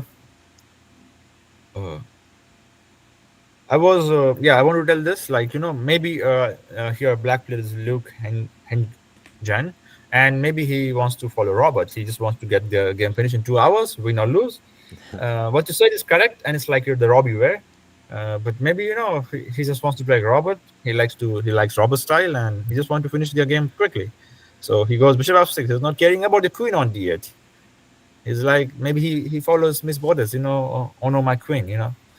So if I takes, and like the queen is hanging for last 5 to 6 moves, and he cared absolutely Yeah. zero But to defend but it. actually, he's enjoying that dynamic. You can tell he's probably trying to find. Let me find any move in the position that's not moving my queen. Just because I want, you know, that's the vibe I want to put out this game. I could totally see that. I have not seen any game where a player has kept his queen hanging for Yeah, this long. yeah. It's more than 5 moves already. It's a dangerous line to walk because one small adjustment in the position and all of a sudden there's a line you didn't see and that's you go from brilliance to what am I doing? But I like the fact that that he's utilizing his time. Like he has burned almost an hour and down to 20 minutes. Like he's making sure every time he hangs his queen. Like he gets the opponent queen in back. So he's like double check, triple check maybe every time before he Yeah. keeps his queen hanging. So okay, we'll come back to this game later because we have got Eddie to cover, who is playing very systematic chess now in French defense against Steven Azar. Oh, same pawn in the open. Oh, look. Hey, the line came up. The one we were talking about. Or not the same one, I Yes, guess. today everything is gonna happen. I I guess talk this is about French. intent Never disconnection mind. or server This is failure. French. This is French, not the Carol. But they didn't move the pawn Yeah, but twice. still, White moved the one pawn got twice, but twice, black just and it's once. not bad. Yeah. It is. Hey, So today, you are getting. It is positional. You're getting even though there's trade offs because you're getting more central space. So you're trading off development for more central space. It's a long term static advantage instead of you know. Um, but yeah, moving that pawn twice does instead of playing e5, you could have developed a piece. So it does make you fall slightly behind in development. definitely knight f5 against NPs twice. DC5, bishop Well, I c5, guess I castle. guess there's not a great way to develop knight g8 though without moving it twice in the French, because Yeah, that was not a good opening. so yeah, it's just like you just can't do it too often. If you know if you studied it and you know the piece moves twice, hey, move it twice. But if you're just sitting there Yeah, thinking on your own and you're like, both these moves look good, and one of them is like not touching the same piece twice or not touching a pawn, and the other one is like, well, it's probably better to just follow the rules in that case. But definitely. And now we could witness the light square bishop will be like it's very, very bad. The bishop f4, rook e1. I mean, if you play bishop f4, okay, maybe some g5 ideas. But wait, there was one game where I found. Okay, yeah. So ef6, bishop f6, bishop e3. Okay, ED keeping it very, very simple. Just go knight d4, capture those that yeah, that knight, get bishop d4, well, this is very okay. positional. I feel like Black doesn't understand what's going on here either because he's got the isolated pawn. He wants to avoid piece trades, and Eddie wants to trade pieces, go to an endgame, and then play against And, that pawn. So what? and I'll tell you the problem of AD. AD is not sure to put knight or queen on d4. So he's thinking for some time and putting queen on d2 because he cannot make decision to put queen on d4 or knight on d4. So he ends up playing queen d2. I mean, I'm loving White's position. I feel like I'm already on my way to my goal of Yeah, I mean, we just go rook now. e5, make I want double. my next goal is to trade queens. I want to just continue to. I want to continue to control d4 perfectly, keep his bishop as bad as possible, and eventually I'm going to put both my rooks on the d file and push c4 and win a pawn. Yeah, that is one way you try to play against an IQP. But here, I believe because of the f5, additional f5 weakness, we could just go rook e5, rook to e1, knight to d4, and something like queen f4, queen g5, queen e3. Wherever there are weaknesses, just go there and exploit them because the bishop on e6 is also a weakness along with this. So the thing is, this d5 and f5 are the short pawns, and the e6 is the tall pawn. So we just go rook e5, rook e1, knight e4, and it will be, and rook e7 will come at some point, and it's going to be like a 15 move finish from here max with some good technique. But at the same time, that's only a pawn at the end of the day. So with some good, if you were in that defensive mindset, you'd probably already be thinking about how I can convert this to pawn down drawn endings if I set up the right circumstances. Yeah. So let's get back to the top board where we left Robby around after a5. So we played queen b6, aiming for a5, and if queen c3, queen b5. So a4, and now rook to d3, defending those pawns. Queen to e4 check, king g1. Queen c4 going after the a3, a2. He could have played a3 here, then queen b3 is coming, but he preferred rook to d1 because after a3, queen b3, queen a3, the queen could come back to f8 after trade of the rooks. But here, oops, sorry. But here, after queen a2, rook d8, the queen is not coming back to f8. And that's his whole point. So now he's threatening rook c8, rook c8, and rook d8 checkmate. And if he plays something like queen to a3, maybe he will just capture. What he will capture? Rook c8, and queen b5 probably, because queen c3 drops a4, and rook c3 loses to rook d8 check. What about queen b1, queen e4 check? It just will draw. Or I think the best variation for here for Robby could be rook c takes d8, rook d8, queen b1 check, king to e2, and just play something like h5, or just get rid of the bar. But there's a rook d8 to get queen d8 mate. So you have to play g6 or g5 there. Maybe g6, or maybe g5 is also fine. So I repeat: rook d8, rook c d8, rook d8, queen b1 check, king g2, and okay, g5 rook f8 is there. So g6 you have to play, and g6. So you're defending the b5 pawn, you're defending the bar carrying mate, and also you're protecting the queen d6 idea with rook d8, queen d8, king g7. I feel like, and probably if I'm white playing for a draw here too, I'm not really wanting to trade both rooks and just play queen in game. I'd rather play rook in game. So, but here rook is, I think, relying on the perpetual ideas. Because this does seem kind of scary. Like, if the king gets safe enough, queen in game, you know that a pawn is going to be lethal. Yeah.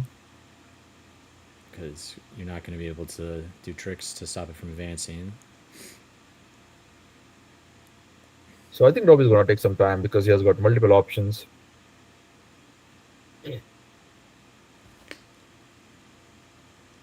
Also, queen c4 is an option. Not so good, but what I do like though is that OK is trying to force some things himself and not just shuffle. Yeah, he just wants to stop Robby from scoring full 100%, and he's putting all his experience into it.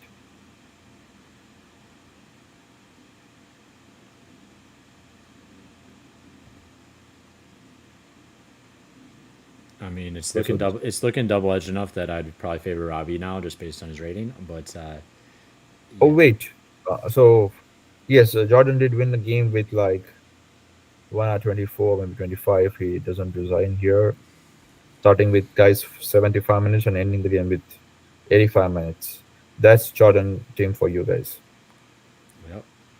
But if you think about it, that's actually, that might sound scary, and it is kind of, I guess, that he can play so well with such little time, but he can't possibly calculate properly in that amount of time. So that also shows that it's a targetable weakness as well, where when he's playing against you, he's not really double triple checking everything, and so when you're not double triple checking everything, you can blunder. And so just because he's got a super high rating, I always look for blunders when people are moving that fast.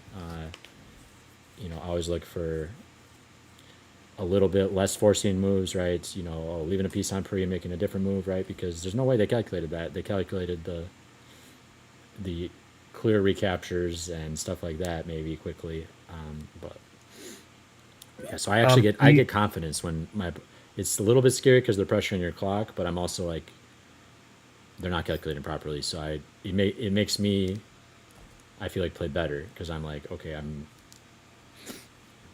he's gonna blunder. Yeah, that's what I tell myself in my head.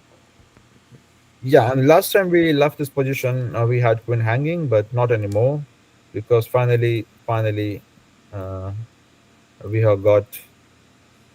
Okay, no, but the white black queen is still hanging. Yeah, my bad, my bad. So still the queen is hanging, and now probably white has black has missed something in his calculation as you were pointing it out, and probably it is what bishop e3, knight to d8, bishop h3 is still not done. Rook f8, queen f8, knight f8 is also not done. So why is not capturing on e5? Isn't that all? He wanted to Yeah. play queen b6 check with bishop a6. So you just want to finish this game off right here. Well, queen b6 Fine, checks makes fair enough. sense to me. Yeah, I mean, aren't you well just played. aren't you just picking up the knight if Yeah, and so and luckily bishop d4 does not work here because again he can sacrifice queen with queen d4. Bishop d4 also wins, but yeah, I yeah, mean yeah. it's a check and effort is not there, so it's winning. Well, this we can throw this in Luke's brilliancy file, especially if it'll be interesting to see if once he throws it in an engine if it was all working. That's the real final test. Yeah, I think he played well. He played it well. He utilized his time well. So Always fun to play uh moves like that. Like, man, especially you can't imagine that game really being played in Blitz, for example. huh. Like, no one's gonna leave their queen on pre that many moves in Blitz. Are we back? I was just checking it out. So they say will be back, but might have to be offline soon. Wait, it's connecting. I don't know. Just give me a sec. Yeah, and we got to reformat it for the other board size right now. But I think we are. I think we can do it on leeches, but probably we'll have to adjust a bit. all right, let me adjust it quick. Yeah.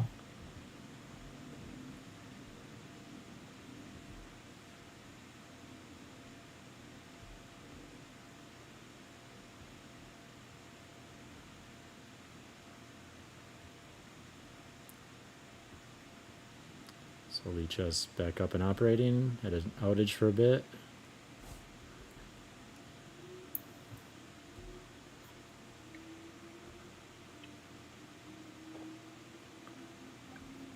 All right, we're Yeah. set. Now it sounds good. Yeah.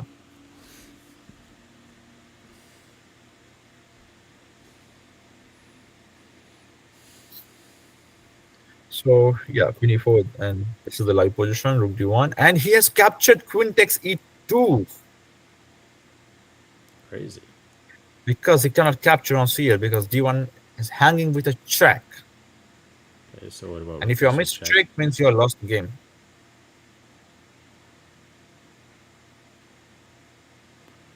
It's game over.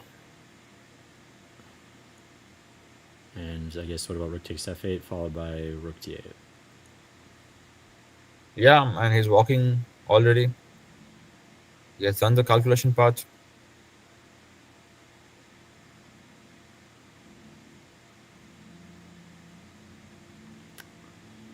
And now with This 2 pawns down, big passer, it's just over. the nice walk you do along calculation sets. You feel like you found a winning move. You play it on the board and walk away. Let your opponent deal with that. Yeah. Maybe we can go to Michael's game because he's also on cam. Sure. Say we probably got maybe half hour left. Podcast. So Yeah, okay. just adjust accordingly to that. So we left it around here. A very interesting game. And as I said, this bishop g4 was annoying. But he found his own way. He found knight g3, which we missed. So well done, Michael. But black player is just giving off the bishop because this is not a good idea. You capture and knight e5 is coming. So it worked out for Michael, I believe. Oh wow, bishop g6. Oops. And just d4 probably now. Ouch. And to That's D4, E4 is there, so maybe D3 or rook E4. He's like, no way I'm gonna play, give you a chance to play E4. I'm gonna play D4 next. that's a blunder. 27. That's a blunder I would make. There was no clear reason to do that, right? Yeah, there's no clear No, but reason to play I mean D4 and also. blundering bishop g6. Was there Yeah, black had a much better move, right? the thing is, the problem was the pawn was hanging, and there's no good way to defend it. Okay, so You have to it's play not something like like this, he probably sacked the exchange though. He didn't totally just blunder it, right? but you again blunder it like so. So there's no way to save this pawn, and if you cannot save this pawn, you're close to lost. Yeah, so exchange might be the central pawn might be worth more than an exchange. Yeah, this is just losing, I believe. So maybe he's just making a Or maybe just try your luck, play queen b4 and pray that something like this works out in your favor, or some tactics work out. But there's a rook b1, this knight is hanging. You have got queen f4 there, so you can pray though. But also we have got rook e4 after this, and you have to pray something like this works out. But I don't think it's working. So yeah, almost losing I think for Thompson. But he does allow e4, and we don't have e4 on the board because he could have played queen e1, but then knight h3 maybe he was afraid of. So yeah, as I was saying, pointing it out, just play a3 d3 and just convert it slowly. You are already up on exchange. You have got an extra pawn as well, so keep it simple. Don't rush. But this definitely gave some chance there. But okay, he was lucky enough to get knight h4, queen g5, queen g4. I mean, so no worries. Still safe. You lose a pawn there, but the endgame is lost probably. He blunders another one, but that will force the trade off rooks. Oh, he's gonna play. But meanwhile, he's gonna play knight e7, knight c6, right? Yeah, probably. But then again, rook c4, and we capture this. He captured this. I mean, yes, all the positions are close to loss. But this is black still have hopes. Like black is not without hope. I'm up in exchange. I still got an outside passer. I can. Also probably rook c4 is there. Okay, there's 93, but then you lose b4. So some hopes are there for black. But if you have not allowed this e4 or queen f5 stuff, then it would have been easy victory with knight on h5. But now you see this knight is pretty strong. But I think it will be difficult for Thompson who's down to 14 minutes. Okay, has played something. He just took and went rook d8. All right. That's what I was wondering about. And now the simplest thing probably is to just play g6.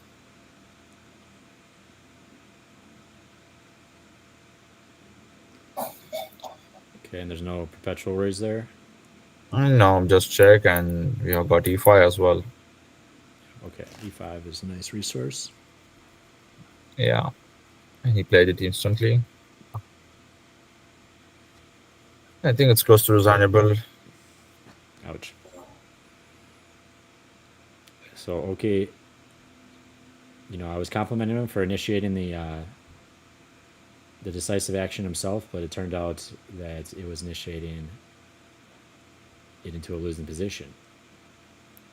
Okay, but tried well, but here he could have, I mean, I didn't like this. Rook e1 is okay.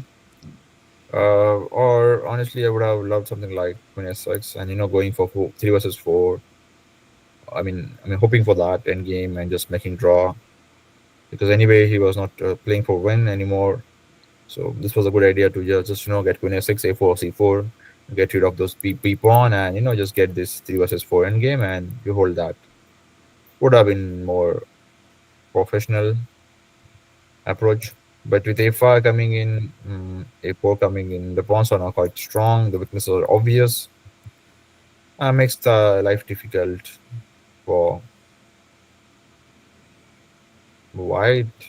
And if you would say that king s3 was the right move and would have worked like he played in this game, then now this works, because now the king after queen e2 there is no 21. and this loses to queen c5. Maybe not loses yet. There are some checks. Maybe loses because g5 queen g5 is a check. Uh, would have been different story, but usually we don't play such moves. So this is correct, but now he could have played a3 or something else, or maybe rook b1. But if you ask me, I would just say, just capture the pawn. Last move you played queen to b7 with the aim of capturing the pawn. And if your opponent doesn't defend it, just go and capture it. Because if you respect your opponent so much, then it gets very, very difficult to continue or play the game. Am I Yeah, I not think visible on you said the yeah stream? you're having some slight connection issues, but your voice is perfect, so it's not a huge impact. Let's just persist. In general, you're kind of flashing in and out, but it's no big deal. But I can see myself here. Yeah, I don't know. I think it's Shall some I just sort of try turning it off and turning it on, if that works? you can, but all right, we see you again. I'm visible again? You're visible. Okay, sounds good. Okay, some glitch. So why always we The voice quality is the should have most the glitch? important. Yeah, Sorry? the voice quality is the most important, and of course access Right. to the Lead Chess broadcast. But everything's working again. Okay, perfect. Sounds good. So I believe, yeah, this game is close to over. And yeah, this was another possibility, but yeah, this was safest probably. Going back to the next game where, It's yeah, you are right. He captured d7 and c6, but by giving the c2 pawn, which is fine because he has also managed to save this pawn. So now it's a well, 2 pawns. and even just Close. the eight. I mean, he's up in exchange. The A pawn is probably going to be enough. We are right. That's true. And also the b7 knight is so bad, which you announced like an hour ago, and still the knight is on the same place. Yep. I love I love controlling my opponent's knight square with my pawns. It's just great. Yeah, You it's can. just a great feeling. I don't care what rating they are. That actually happened in my simul game. I was like, oh, they got a terrible knight because I had a pawn on d5. They had a knight on d8. d2. They'd retreated, and I'm just like, I know you're. Sounds good. I wasn't even scared of his maneuvering, right? Eventually maneuver b1, c3, e5, but I was just like, that's a bad knight. Yeah. And bad knight is a bad knight. Yeah, it doesn't matter if it's in a powerful player's hands. If it's going into pawns, True. Yeah. they're not going to be able to do much with it. So we could say that Rob is going to win here. Prey is It's going to win very, here. it's a very GM win against OK. I feel like just kind of didn't do much. Just kind of shuffled around a little bit, played good positional moves, waited for a mistake, and then exploited it. So actually, there was update between Ajay and Dane's game. It didn't actually end here. They did play some more moves. DGT error. Okay. 95, 97. Why? I mean, White lost a pawn and he's attacking, and with his king open. It is surprising, but Well, he wants but okay. dynamics. Aren't you? If you're down statics, don't you need dynamics? Also, Dane is not afraid of rook d1 because he's got some queen g6 and some sneaky tactics over here. So he just captured back, queen g6 again. And still Dane is up a pawn, I believe. Yes, 4 versus 5. Yeah, I think a good strategy against Dane is allow him to do his sneaky tactics, right? Or allow him to kind of set not always, but I feel like Dane is very prone to leaving the piece on pre for several moves or doing fancy things. That so let him get into his fancy thing and then try to find something he missed. But again, I'm still surprised with the result. Black is up a pawn. He could play f5, rook to d2, and maybe many other moves like rook g8 and stuff, or f6 as well. So I'm still surprised with the result here. Maybe Dane was down to 12 minutes. So if you get an update after some more time, guys, we'll update you. But right now, the game has ended draw in this position, as per Lead Chess. Previously, it was by DGT. So we got two positions that don't look like draws that end in a draw. So yeah, we'll see what happened here. Yeah. We are still analyzing the situation to explain you out, guys. So please excuse us for that and allow us to go to Yeah, the next board. I was also shocked Dane took a bye, and when he was on the same points as the GM. So I would be like, definitely want to be paired there in case I get paired against the GM. But And we did also had more moves in Titus versus Ahmed versus Titus. Sorry, Ahmed versus Titus, where we thought that it was just repetition after Queen B7, Rook C8. But no, he did play Queen E4, and we did had some few more moves yeah, which Digital could not catch back then. But Leeches, you know, got all those and moves. it's back to a draw instead of a loss, so that's making a lot more sense. And so we went. I guess we got an outside chance at least of But he did blunder the exchange Andrew there, or against he was Robby. almost close to. Yeah, we have a chance. But We have got six rounds, right? someone else will probably get paired against him because that's the second draw for Yeah. Andrew. I'm sure there'll be somebody on higher points than him, but never know. So we have. Okay, again, I'm disappeared. I don't know what's happening with my camera. I Yeah. don't know. Don't worry about it. Okay, We only got 15 minutes left, anyways. So. coming, going, coming, going. Okay, so 95, 96, and now it's hard to defend all of them. So that just says, okay, just F6. You capture whatever you like. He goes for the rook, and then rook Q1 comes in. Usually such positions are easy to convert if you keep the right pieces in the right files. For example, this rook is already in the open position, open file. So it's obvious or most common that you will bring the other rook to the open file, but instead he does rook d2 e1, keeping this rook not working. G4, what? So, wow. And knight f3, right? Yeah, knight f3 draws. Takes, and it's just draw. Come on. Ouch. No a3 because a5 for anyways. I mean, you could win a pawn here by playing this, but the fact is after a5, bishop c5, it is close to draw. Yeah, So he just captured the pawn. I wonder if he actually blundered that or if he's fine making sure that Uh, he mm, converted it into something he can't lose. Yeah, and they accepted draw here. So going back to Yeah. this position or something like this. So first of all, it should be going here. And if you want to play g4, guys, prepare it. I mean, just play s3, then go g4. Like, watch the rush. You are upper exchange. Black is not doing anything. It's passive. There are a lot of weaknesses. You are chilling out there in the open files. Why you are rushing? Just play s3, g4, or just make double, or do any plan. I mean, he's not really going to capture this pawn on a2 when there is a bishop e5 and rook e5 coming. I mean, So just be patient, make plan slowly, and maybe he thought it's winning, and he completely forgot that after rook f3, there's a rook e1 check. So this ends in a draw. Not sure playing a good game. well, We already saw. Yeah. hardest thing in chess is to win one game. So especially against FIDE Master. Sorry. Oh, I Is, said is hardest. it, is it? Oh, what? Go ahead. Yeah. I didn't get your question exactly. Oh, I said hardest part. Just a comment. Hardest part in chess is winning one game, especially against a FIDE Master. So can't Yeah. Okay. can't blame Ahmed too much, but bit of a tragedy having Mhm. such a dominating position against such a strong player and not being able to close it out. But definitely happens. Yes. Yeah, that's a game, and that's the beauty of the game. We have witnessed lots of ups and downs in the last 2 days. We did witness some upsets. We did witness some saves. We did witness some comebacks and turnarounds, depending upon the last blunder made by the guys.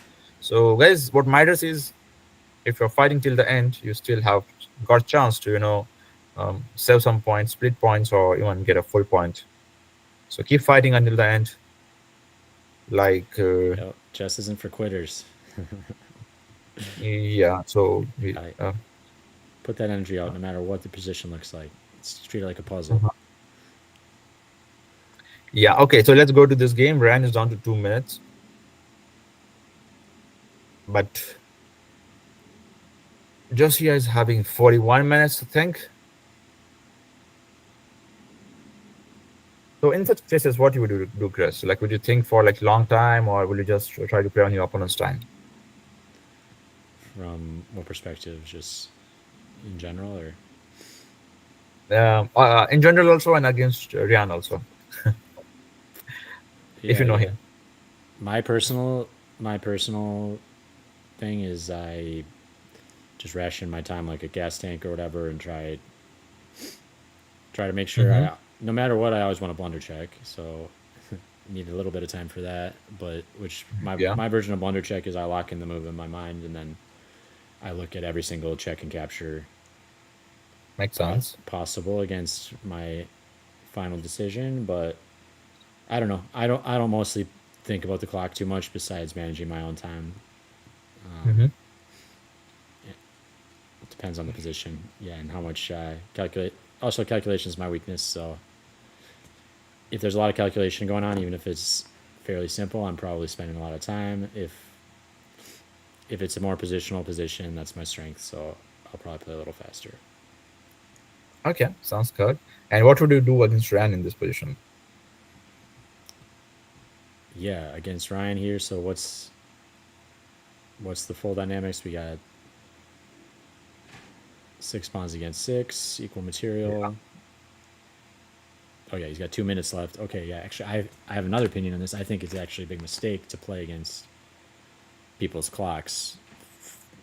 For the most part, I think a lot of people here would be tempted to blitz Ryan's clock because he's got 2 minutes. But I've seen so many games where, especially against Eddie, Eddie's a specialist, and if he gets to this 2 minute position where, yeah, people just tilt and play against their clock Last few seconds. instead of playing against the board, and all of a sudden their position, turns around with 30-second increment. So I think Yeah. it's fine. I think it's totally fine that he's tanking here. And then what I might do if I have this much of a time advantage is I might lock Mm-hmm. in my move in my mind, and then do the blunder check, think about all my opponent's responses, and then think about which response I think is the most likely, and then calculate another move after that, so I can make two moves quickly. But I think, So, and that okay, might be the let's. only way I would pressure the clock. But I don't think I'm ever turning this into a blitz game. That's crazy. So, all right, I'll help you with two moves. So, for example, like we have got the pass pawn on E pawn, and it could be very tricky in time pressure situations, especially. So, and we have got the active bishop. So, one move is of course b4. You try to kick the knight to the side or somewhere to the corner. So, one option is b4, and other option is queen d8. Which one you would choose in next 3 minutes to put Ran into trouble and try to win quickly? I know your style is Yeah, positional and very yeah. I professional, mean, but B4. I want to see your gambling version. Well, I mean, B4 is making just sense to me. I don't really see the downsides. Uh, okay, so b4, let's say knight d1. We can make some moves, yeah. Yeah, and then maybe I can also just play queen d8 with tempo, Yeah, but then I will block the pawn with knight e3. and maybe I think about rook d2.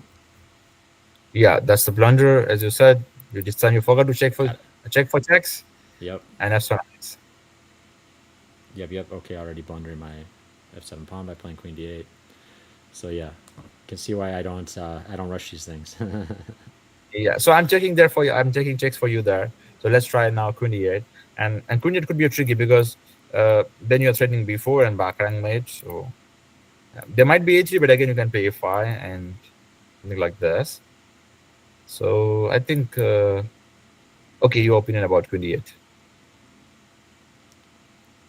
Yeah. Well, it makes a lot of sense because it's still tempo with b4 threat, but Yeah. I am trying to fixate on my f7 weakness too and make sure I don't blunder something with that again. But Mm-hmm. so yeah, it looks good. Yeah. Yeah, definitely. But there might be many moves. Okay, guys, we just thought Yeah, about these two moves. But there I might guess if there's pretty clear moves, I'm not saying never pressure their be clock c6 or or even call the five. tank no matter what. But Queen e8. So I think Let's see how Rian replies to this in 2 minutes. Usually they play a3 and get scared after a5. But let's see. Queen e2 is also a good option. You just try to, Yeah, I think that makes a lot of or queen sense. e1 maybe, because in queen e1 b4 knight d1 we don't have rook d2. Like without losing a tempo there. With queen e2 you're losing a tempo. So So queen what e1 is a about tough move. Let's see. a3, a5, knight b5? What's the That loses because it's a blunder. I thought rook d1 and queen d5 is coming. So let's say capture, capture, and that's the whole trap. That's the gamble I wanted to do there, but so probably not this. But there's a more to it. Wait, this gamble might not work because after king a2, queen d5, there's a b3. I mean, this is the version where you're not capturing the rook, and you're threatening queen takes f7 as well. So I cannot play e3. I don't have time for that. wait? So I have to So do this check b3 and then rook takes rook. What? and, and rook f1, queen f1. All right, That's the thing. now the knight's But, protected. but again, this might be winning instantly because the e3 pawn is like monster over there, or also queen d2 is a dangerous option. Bishop a6 could be a dangerous option there. And you think that your c4 is fine, but then you are just losing after this. So I think this is a perfect move to gamble, or even very good. I mean, in general, also very good move. Okay, what did he play? He played queen e3, and this is not good. He would have gone queen to e1 because now b4, and you are forced to play knight e2. And again, this pawn controlling your knight, right? Happy? Yeah, that's you're letting him slow grind you. Yeah, so close to losing, I believe. So rook d1, let's say rook d1, queen d1, knight c1. And then how do we win this? We have got a5 or we have got queen f3 there. I mean, e pawn looks brutal. Or also maybe just a5, just trying to put some pressure.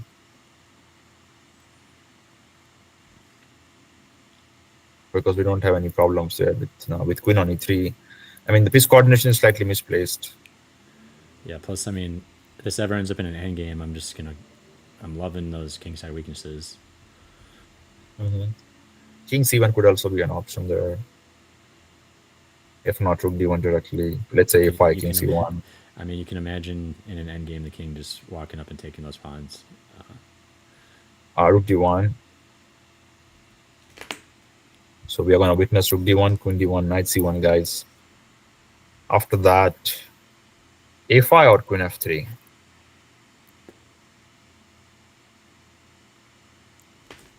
Well, queen f3 looks. Why not just get the pawn roll on, and also improve your bishop. Yeah, but maybe let's say something like this comes up or some perpetual ideas. There does not exist right now, but with queens on the board. And also sometimes things could go wrong. For example, knight d3 comes and suddenly you're losing the pawn because he can block like this. And if you're not in time, you might lose. If you're in time, you might just win instantly. And here probably black is in time, but there's h5 there. So things are not so clear, I believe. Maybe he can just start with a5 or king h7 like more, or queen g4 even. Some improvement, try to make some improvement like professional player, and then you try to exchange queens. Even this is an improvement. You are threatening a cheapo if queen moves. Yeah, I like that move. Because also, if you think Meanwhile, about some of the stuff you're worried about, it helps that bishop b7 is on pre when so queen b6 comes with tempo, so that'll never be an issue then.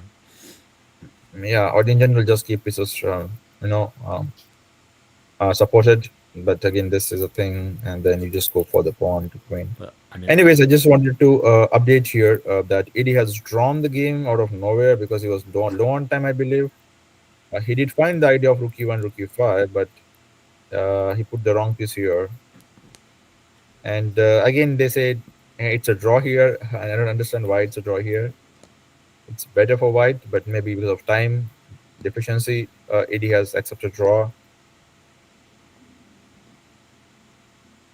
What do you think? yeah, it doesn't sound like Eddie, but he usually plays it out. He must have thought his Yeah, position's worse. I don't know, or be worried we, about his time. yeah. Today we are having all this, Agreed, boss. unexpected things happening at an unexpected time, Yeah, and I think that's the perfect Sunday. yeah. Everyone won a little lazy Sunday. Get their game over with. Get a little break before the final round. Entertaining Sunday, yeah.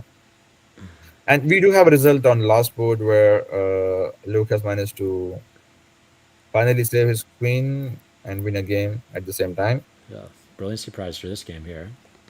Yeah. So we have got, okay. Let's stick to Rihanna, I believe, because this is interesting game out there, and yeah, more or less we are done with the rest of the game. So Perry's playing, but I think that's just matter of a technique or matter of a time. He will be converting this.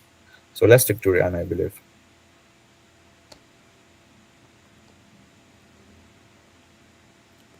Perfect timing because we are coming up to the end Uh-huh. of the broadcast here soon.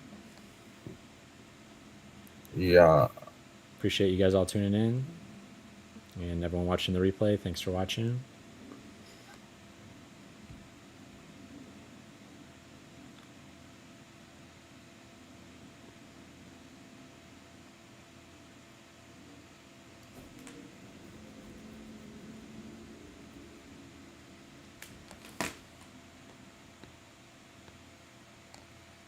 I think Josie is gonna take some time here because the moves are not obvious. There's a king at 7, there's a a5, there's a queen f3, Yeah. I'd there's probably a bishop d5, the position queen looks g4. dominating, but I feel like I'd blow it somehow. Yeah, but with this time, I mean, with 30 minutes time advantage, if you draw, like it feels very, very. I mean, it feels terrible to be honest. Yeah, yeah. But if the time is reversed, like let's say black has 2 minutes and white has 30 minutes, then if draw happens, okay, you don't feel that bad because white has something. Let's say you have got better position, so he has got time. But if you draw in a winning position with extra time, that hurts a lot. Yeah, black's a lot high rated too. So Yeah. no, I got a feeling this is definitely going to go in black's favor. I think just via inertia because not only does he have a dominant position, he's got the higher rating, which means he makes lower mistakes on average. So you give a low rated player a very difficult position, it's not a recipe for success. Yeah. But you never know what can happen in these games. I like bishop d5 because if you keep, instead of defending the pawn, it's better to defend the bishop, and then you just go king at 7, king g6, king h5, and even capture the pawn because who cares about this pieces? So this is the simplest plan. You put bishop on d5, and Well, okay, he's gonna play Now h5, but then if now you're creating a threat at least a little bit. Maybe bishop takes a2 if the queen ever moves. yeah, maybe he has got queen e2 there to fight back. But as long as we are not, No, but the queen e2 doesn't that make the tactic work? Bishop takes a2. yes, it is. It does. But after queen c1, maybe there's a king b3. This is hanging, but this hangs, so I would do king b3 defending this pawn, and some pawns are weak or there. Like maybe it's still But look at my e better pawn. for black. Look at my e pawn though. I want to just protect my e pawn with my queen and then just advance that thing. Maybe this is simple. Queen h1, and who cares about this? Like you just and if you captures, maybe you can even push further. Or if not, then just capture, and the moment you get this pawn, okay, you're just gonna win this. Because with this bishop, it's hard that this pawn are gonna roll. This king is super safe. So I think we just need to finish the counterplay, and if we could remove these pawns, we could even win faster. So I think bishop Yeah. d5 followed by Those are super the king. vulnerable. That's also why I don't just like to throw. I don't like to just throw my pawns unless I know it's part of my plan and that I already studied it, right? So certain. I'll do it a lot of times against various Sicilians and stuff, but just as a general plan, I'm not just like, let me queenside castle and throw all my kingside pawns because it's a risky strategy. Like, not only as white are you potentially exposing your king to danger on the queen side, but you throw all those pawns, they're endgame weaknesses. If the attack doesn't work out how you hope. Definitely. Okay, let's just have a quick look at Perry's game. So rook f5. Okay, so he's just going after all the pawns, and then probably he'll just push them or trade pieces. Yep. So our regular commentator Michael is having a nice game here, Yeah, showing he knows how to play on the board as well as just in commentary.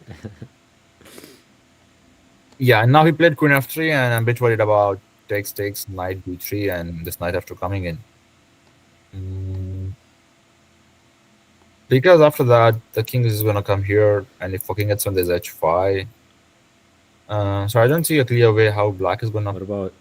Well, this. I got an idea. I'm But not sure it's good or not. But what about king there's a h7, king h7, yeah, h5, h5. and then maybe just sack the pawn and try to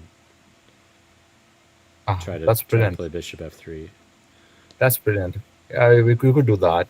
Yes, it's a possibility. Because Only thing is we have to check. again, it's only really possible because of all these these weak kingside pawns we're going to pick up afterwards.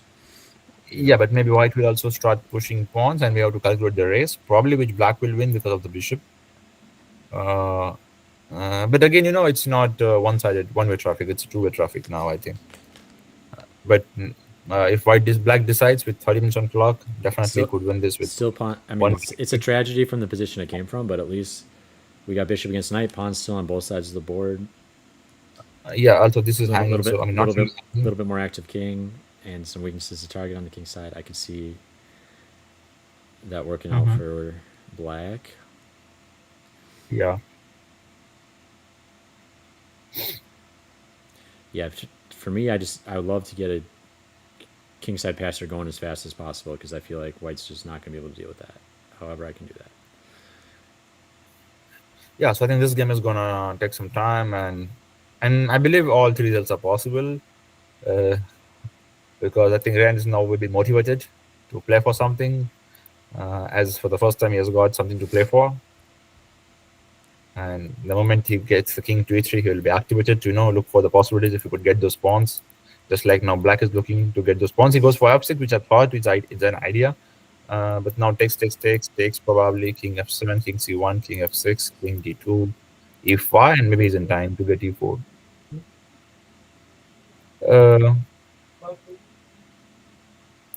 So king e3, and now the thing is, or maybe he can even capture b4 here, because e2 we have got king to e2, f2, sorry, king e2. So, and more or less everything was forced, I believe. So, I mean, if you allow him to capture, then it's not a good idea. So you must capture, and you try to get the king. Maybe there's a e5 direct. Okay, e5, any knight e5 is a check. So now you have to defend the pawn, and once the king gets to a e3, actually is in time to get e4. But still, somehow I believe, yesterday we saw how the game ended in a draw, even after getting those pawns. So I believe this could also end in a draw after c3 or e3. Quite possible. That's the live position. Ran has to make decision. I think this one is again showing the hardest thing to do in chess is win one game, because went from total dominance to kind of double edge now, but I still feel like black's gonna win. I also feel that he's gonna win, but now I see the leader of the game has been blocked. Oh, why he's going for king to c1 instead of capturing that pawn? Yeah, bit strange. Or I think we missed e5 directly.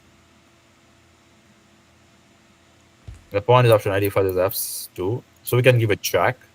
He has to go. If king d7, we have got h5, 6, so maybe it's not enough.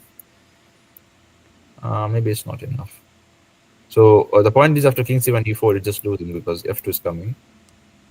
So that's the whole point of Josiah, who has calculated something nice, which we missed. But even after king c1, the things are not clear, because after we capture, there's a king coming in, and now the both pawns are hanging. And those pawns behind doesn't look good. You would have that extra pawn, but what to do with that extra pawn if that is not getting capitalized? But I believe e2 is winning here, f2 is winning here, because king e2 there's a e3, and now the whole point is bishop g2 is coming. So you could get those pawns, but what about king e3. Oh, then Just queen, no? Yes, queen. Okay. So you could get those pawns, but this was actually ends up wins the game for black because that's a wrong other bit pawn. So yeah, you are right. Your guess is right. Black is gonna win this if he finds the f2 idea. Perfect. Well, I think I might do some. Oh, he just got a new. We got some new players on camera. Oh, Dane on camera. Dane's still playing, I guess. So maybe it's not a draw. Huh. Yeah, Dane's still playing. So there's some sort of DGT error there. Okay. But I think we might wind the broadcast down here in a minute. I'm gonna do a few announcements. So Yeah. thank you so much to Nubairshah, of course, for commentating both days here. Thanks for GM Thank you. Robby for coming into town and playing in the tournament. Very cool to have a GM local. Thanks for OK playing in the simul.